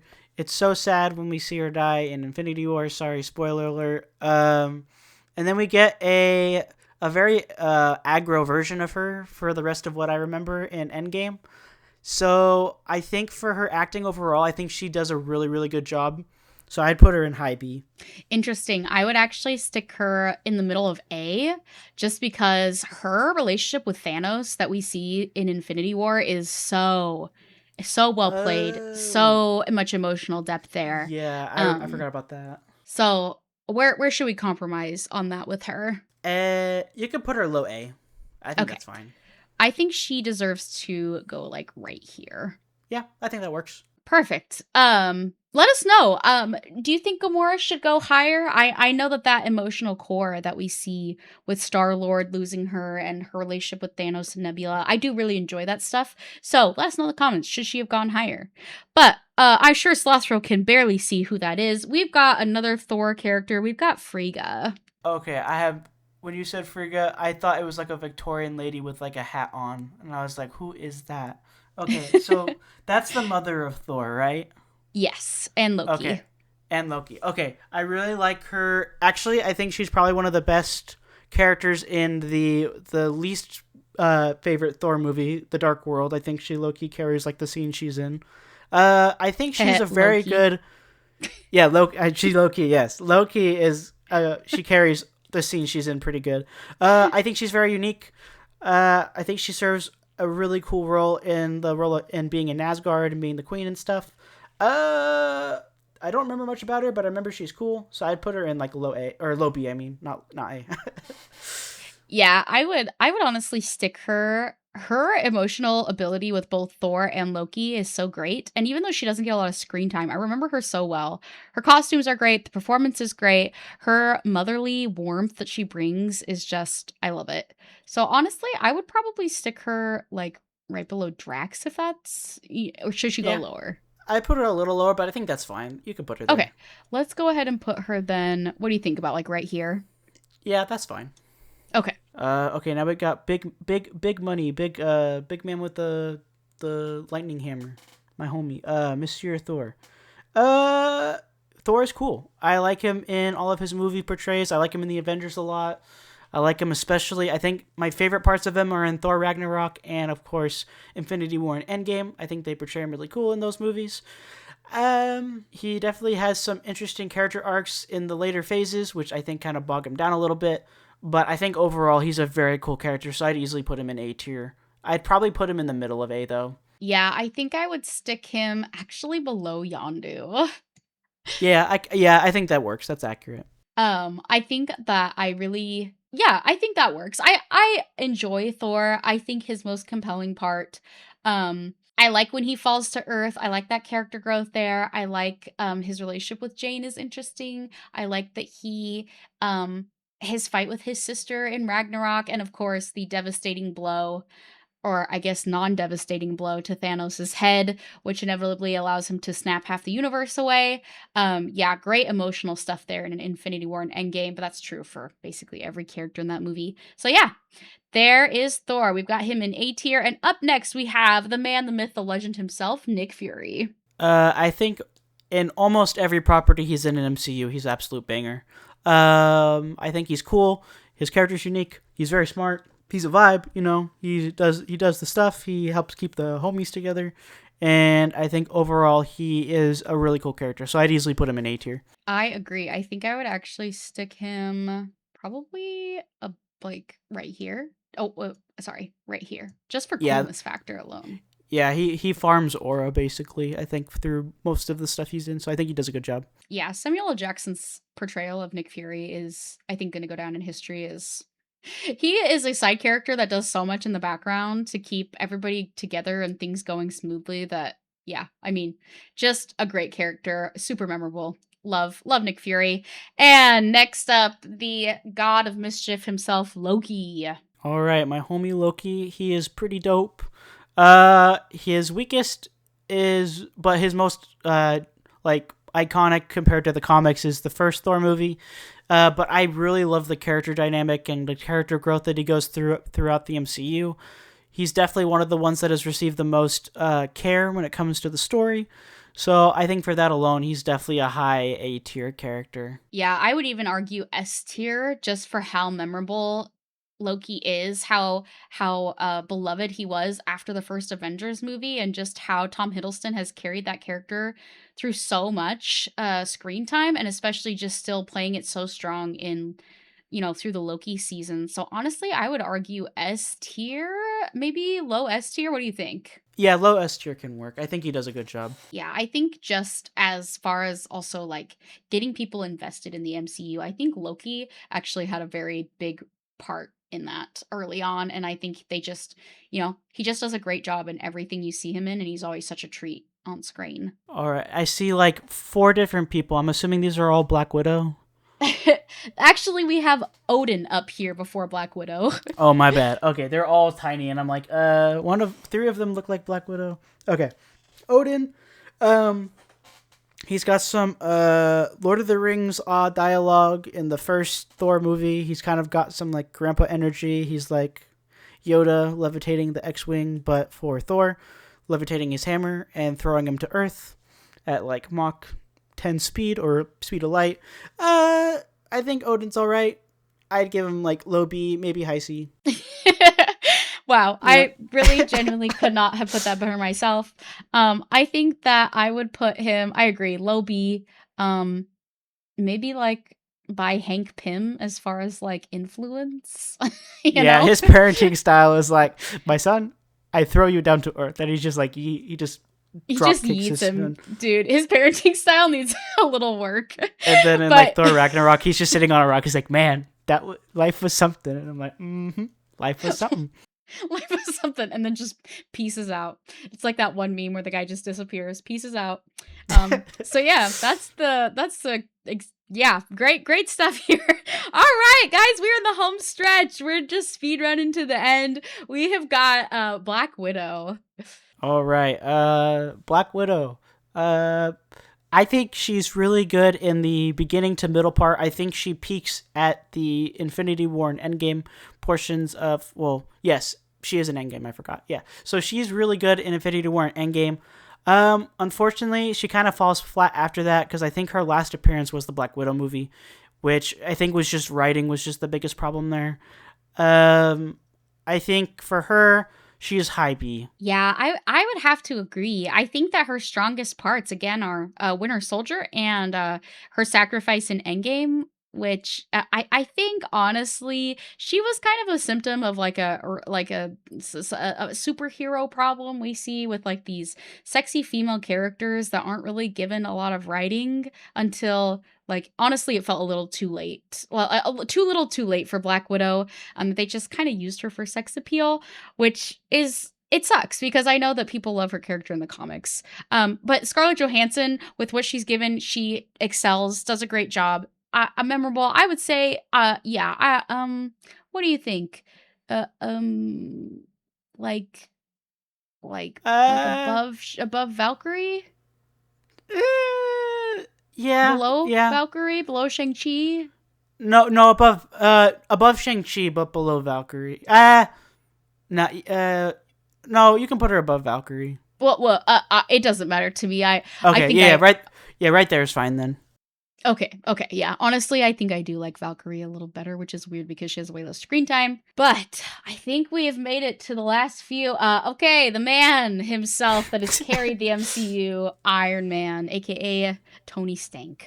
Mr. He built it in a cave. This guy, he is something. He is, of course, he's the face of the MCU, as everyone knows. I don't like him as much as Captain America, which is just my personal preference, but I still think he is a very interesting character, and I think they help lead him up through the ins and outs of the MCU all the way up to where we see him in Endgame, and they wrap up his character really, really well. Some of his like his mainline movies, his first one's really good. The other ones are kind of They kind of give me like early 2000s energy. So I'd put Tony Stank at high B, which probably would make people really mad. But. I know. I'm like, if you haven't seen our other videos, yeah, we're not really big fans of Tony Stark. Honestly, I think I'd place him. I like Heimdall better, but I understand the influence that Tony Stark. No, we gotta stay true to what we think. Do you like him better than Heimdall? No, I don't. Then just put him where we want to put him. I'm sorry. Sorry, fans of Iron Man.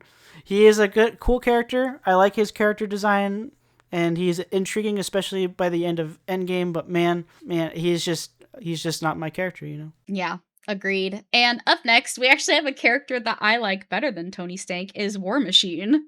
Yes, War Machine I think is really dope. I especially like him in Civil War. I think he does a phenomenal job in Civil War.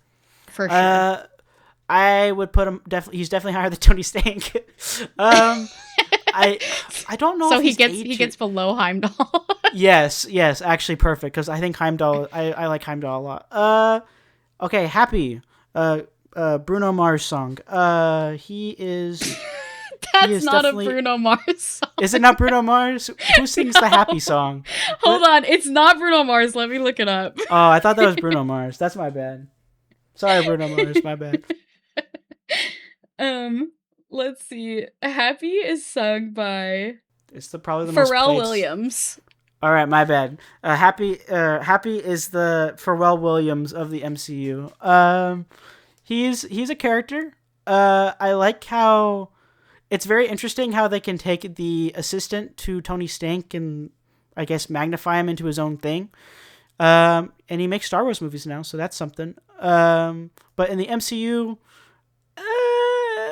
low B. Yeah, I agree. I mean, he does. I mean, I think he holds it together, but definitely nowhere near as much as Nick Fury does. But I appreciate what he does for Spider-Man. That's what I was about to say. His best traits are when he's like talking with Spider-Man for like 5 minutes, and that's it.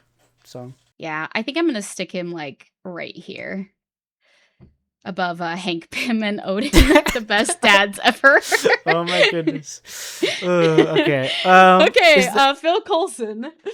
Is that Watson from Sherlock? Is that who that is? No, he's the guy that Loki kills in the first Avengers movie. I do not even remember that guy. Okay. He was in the Agents of S.H.I.E.L.D. show, but I haven't seen that. I haven't seen that either, which tells you he's a guy in a suit. He's an agent, and people love him in Agent of S.H.I.E.L.D., but I would probably stick him in C. I put him in C or D. I'd actually put him in his own category of who the heck is this guy? But we'll put him in C. Well, he goes below Echo because okay, there you go. Okay. And I'm gonna make a hot move here and pull this guy to D at the bottom. Because I'm like, nobody cares. Guy. I don't remember this guy. All I know now is what you told me. So all I'm gonna remember this guy is the guy with no pants, which is crazy. Also, I kind of think Lady Sif and these two kind of deserve to go in D. Yes, yes. Okay, move them. Here we go. We got Loki, Crotch Kicker, and actually Emoji, all at D2. Okay. They all have their own. They're all together down there. And then we got Bruce Banner. Okay, he is. He smashes things. You know, he does a lot of attacking. He's smart. He's a scientist, yeah, and he hands Ant-Man a burrito and Endgame, which you know is pretty dope. Actually, I think it's a taco. My bad. He hands him a taco. These are the facts we have to get straight. He attempts to snap and scorches his arm. True, he takes him for the team. True. I think his best portrayal is in Ragnarok and probably the first Avengers. And I guess Infinity War and Endgame, but those two movies are just absolute cinema. So, middle B, probably. Yeah, he goes below Tony Stark. Yes. Unfortunately. Well, yeah. That's such a hard competition. They're kind of in the same ballpark. I think he goes like below Shang-Chi. Okay, I thought you were gonna be like he goes right into D, and I'm like, oh dang. Okay, and then also I think we should move Ant-Man up. Like, yeah, Ant-Man deserves a little bit better. Above Iron Man. Really? Yeah, yes. Actually, yes, he's better than Iron Man. I like him better than Iron Man. Okay, last two characters coming in strong. We've got Pepper Potts. Which one is that? Tony Stark's wife. My bad. Okay. Is it her name Iron Woman or Iron? Her. She has a superhero name, right? Is Iron Man? getting it? Wait, no, Iron Man. Oh, Rescue. Wait, no. What's it? Rescue. Okay, Rescue. I like her portrayal, or like her mentoring to Tony Stark to help him stay on the straight and narrow. She's definitely got some interesting story beats, especially in the third Iron Man movie, which that movie, like I said, is like an early 2000s something. I think she's cool. I think she's probably the best part of those movies. So I would put her above Tony Stank, but I don't think she's A tier. I think she's like high A or high B, I mean. Yeah, I don't know if she goes above Valkyrie and Black Widow though. No. Okay, yeah, no. Then put her above Shang-Chi. Okay. Last one. Going out on a bang with Jane Foster or Lady Thor, depending on where you're at in the catalog. Did we do Scarlet Witch? I don't think we did Scarlet Witch. I don't think we did Scarlet Witch. I thought that was Scarlet Witch for a minute. Okay, well, I will edit a picture of her in here last. So, where do we place? I would throw Scarlet Witch in A tier. I think she does a good job overall. I agree. I would actually stick her like above Hela. Yeah, I could see that. Okay, I'll insert a picture of her right here. She's below Rocket, between Hela is Scarlet Witch. We love her. She's super cool. I still see that as like Springtrap from FNAF and Hela. It's absolutely crazy. My monitor's so small. Okay, and then this is Padme Amidala from Star Wars and Marvel. I guess her dynamic with Thor is interesting. She gets infected by a rock, or like a goopy rock thing, and then she gets sucked by a elf dude in the Dark World, and then you don't see her until Thor: Love and Thunder, I believe, and her character kind of falls flat in Thor: Love and Thunder. So if I was to give her a rating, I give her a Padme out of 10. But for now, I would give her like low C. Low C. Oh no, I was actually gonna give her below Captain Marvel, but yeah, okay, maybe. I just feel like she just stands there. She listens. She has monologue. She gets affected by a rock. She floats around, and then when she's in Thor: Love and Thunder, she throws some stuff around a few times. She watches Thor get naked, and then she bounces off. And I'm like, okay. Okay. Well, okay. Imagine Scarlet Witch right here, because she actually, okay, I will say she is super dope. I love her character arc. I think she's well played. Her costuming's cool. Her growth is cool. I do wish that they did something better with her in Multiverse of Madness. But besides that, she's really cool. So here's Scarlet Witch. But yes, here is our final Marvel tier ranking. If you stuck with us through all that chaos and madness, you are a real trooper. Leave a, what should they leave in the chat, Slothro? If they leave a comment below letting us know you made it to the end. Leave a party hat or star emoji and say you made it. Yes. Leave a comment letting us know you made it. We are so excited and happy if you guys made it to the end. Thank you for sticking with us through this crazy episode. Let us know, what do you agree or disagree with in regards to this tier ranking list? Let us know in the comments your thoughts. But as always, we love to plug on this channel. My wonderful co-host Slothro has been posting some super awesome video game playthroughs of the latest Resident Evil game, so please check those out. He of course is keeping up with the Slime Rancher content, my favorite. But yes, check out the Resident Evil stuff. It's really, really good. He's got some long episodes for you, so please go subscribe. Thank you so much, Postmortem, and oh my goodness, I just slurred that. Thank you, Postmortem, for the plug. And of course, go check out Postmortem Nightshade on YouTube and Instagram and TikTok as well. She does wonderful movie reviews, past movies as well as ones that come out yearly. So definitely go check her out. She gives amazing reviews and gives a lot of very interesting comments on a lot of different movies in general. So definitely go check her out. Well, thank you, Slothro, and we are your two ghastly ghost birds. Thank you so much for joining us, and we will see you all next week. Bye! Bye!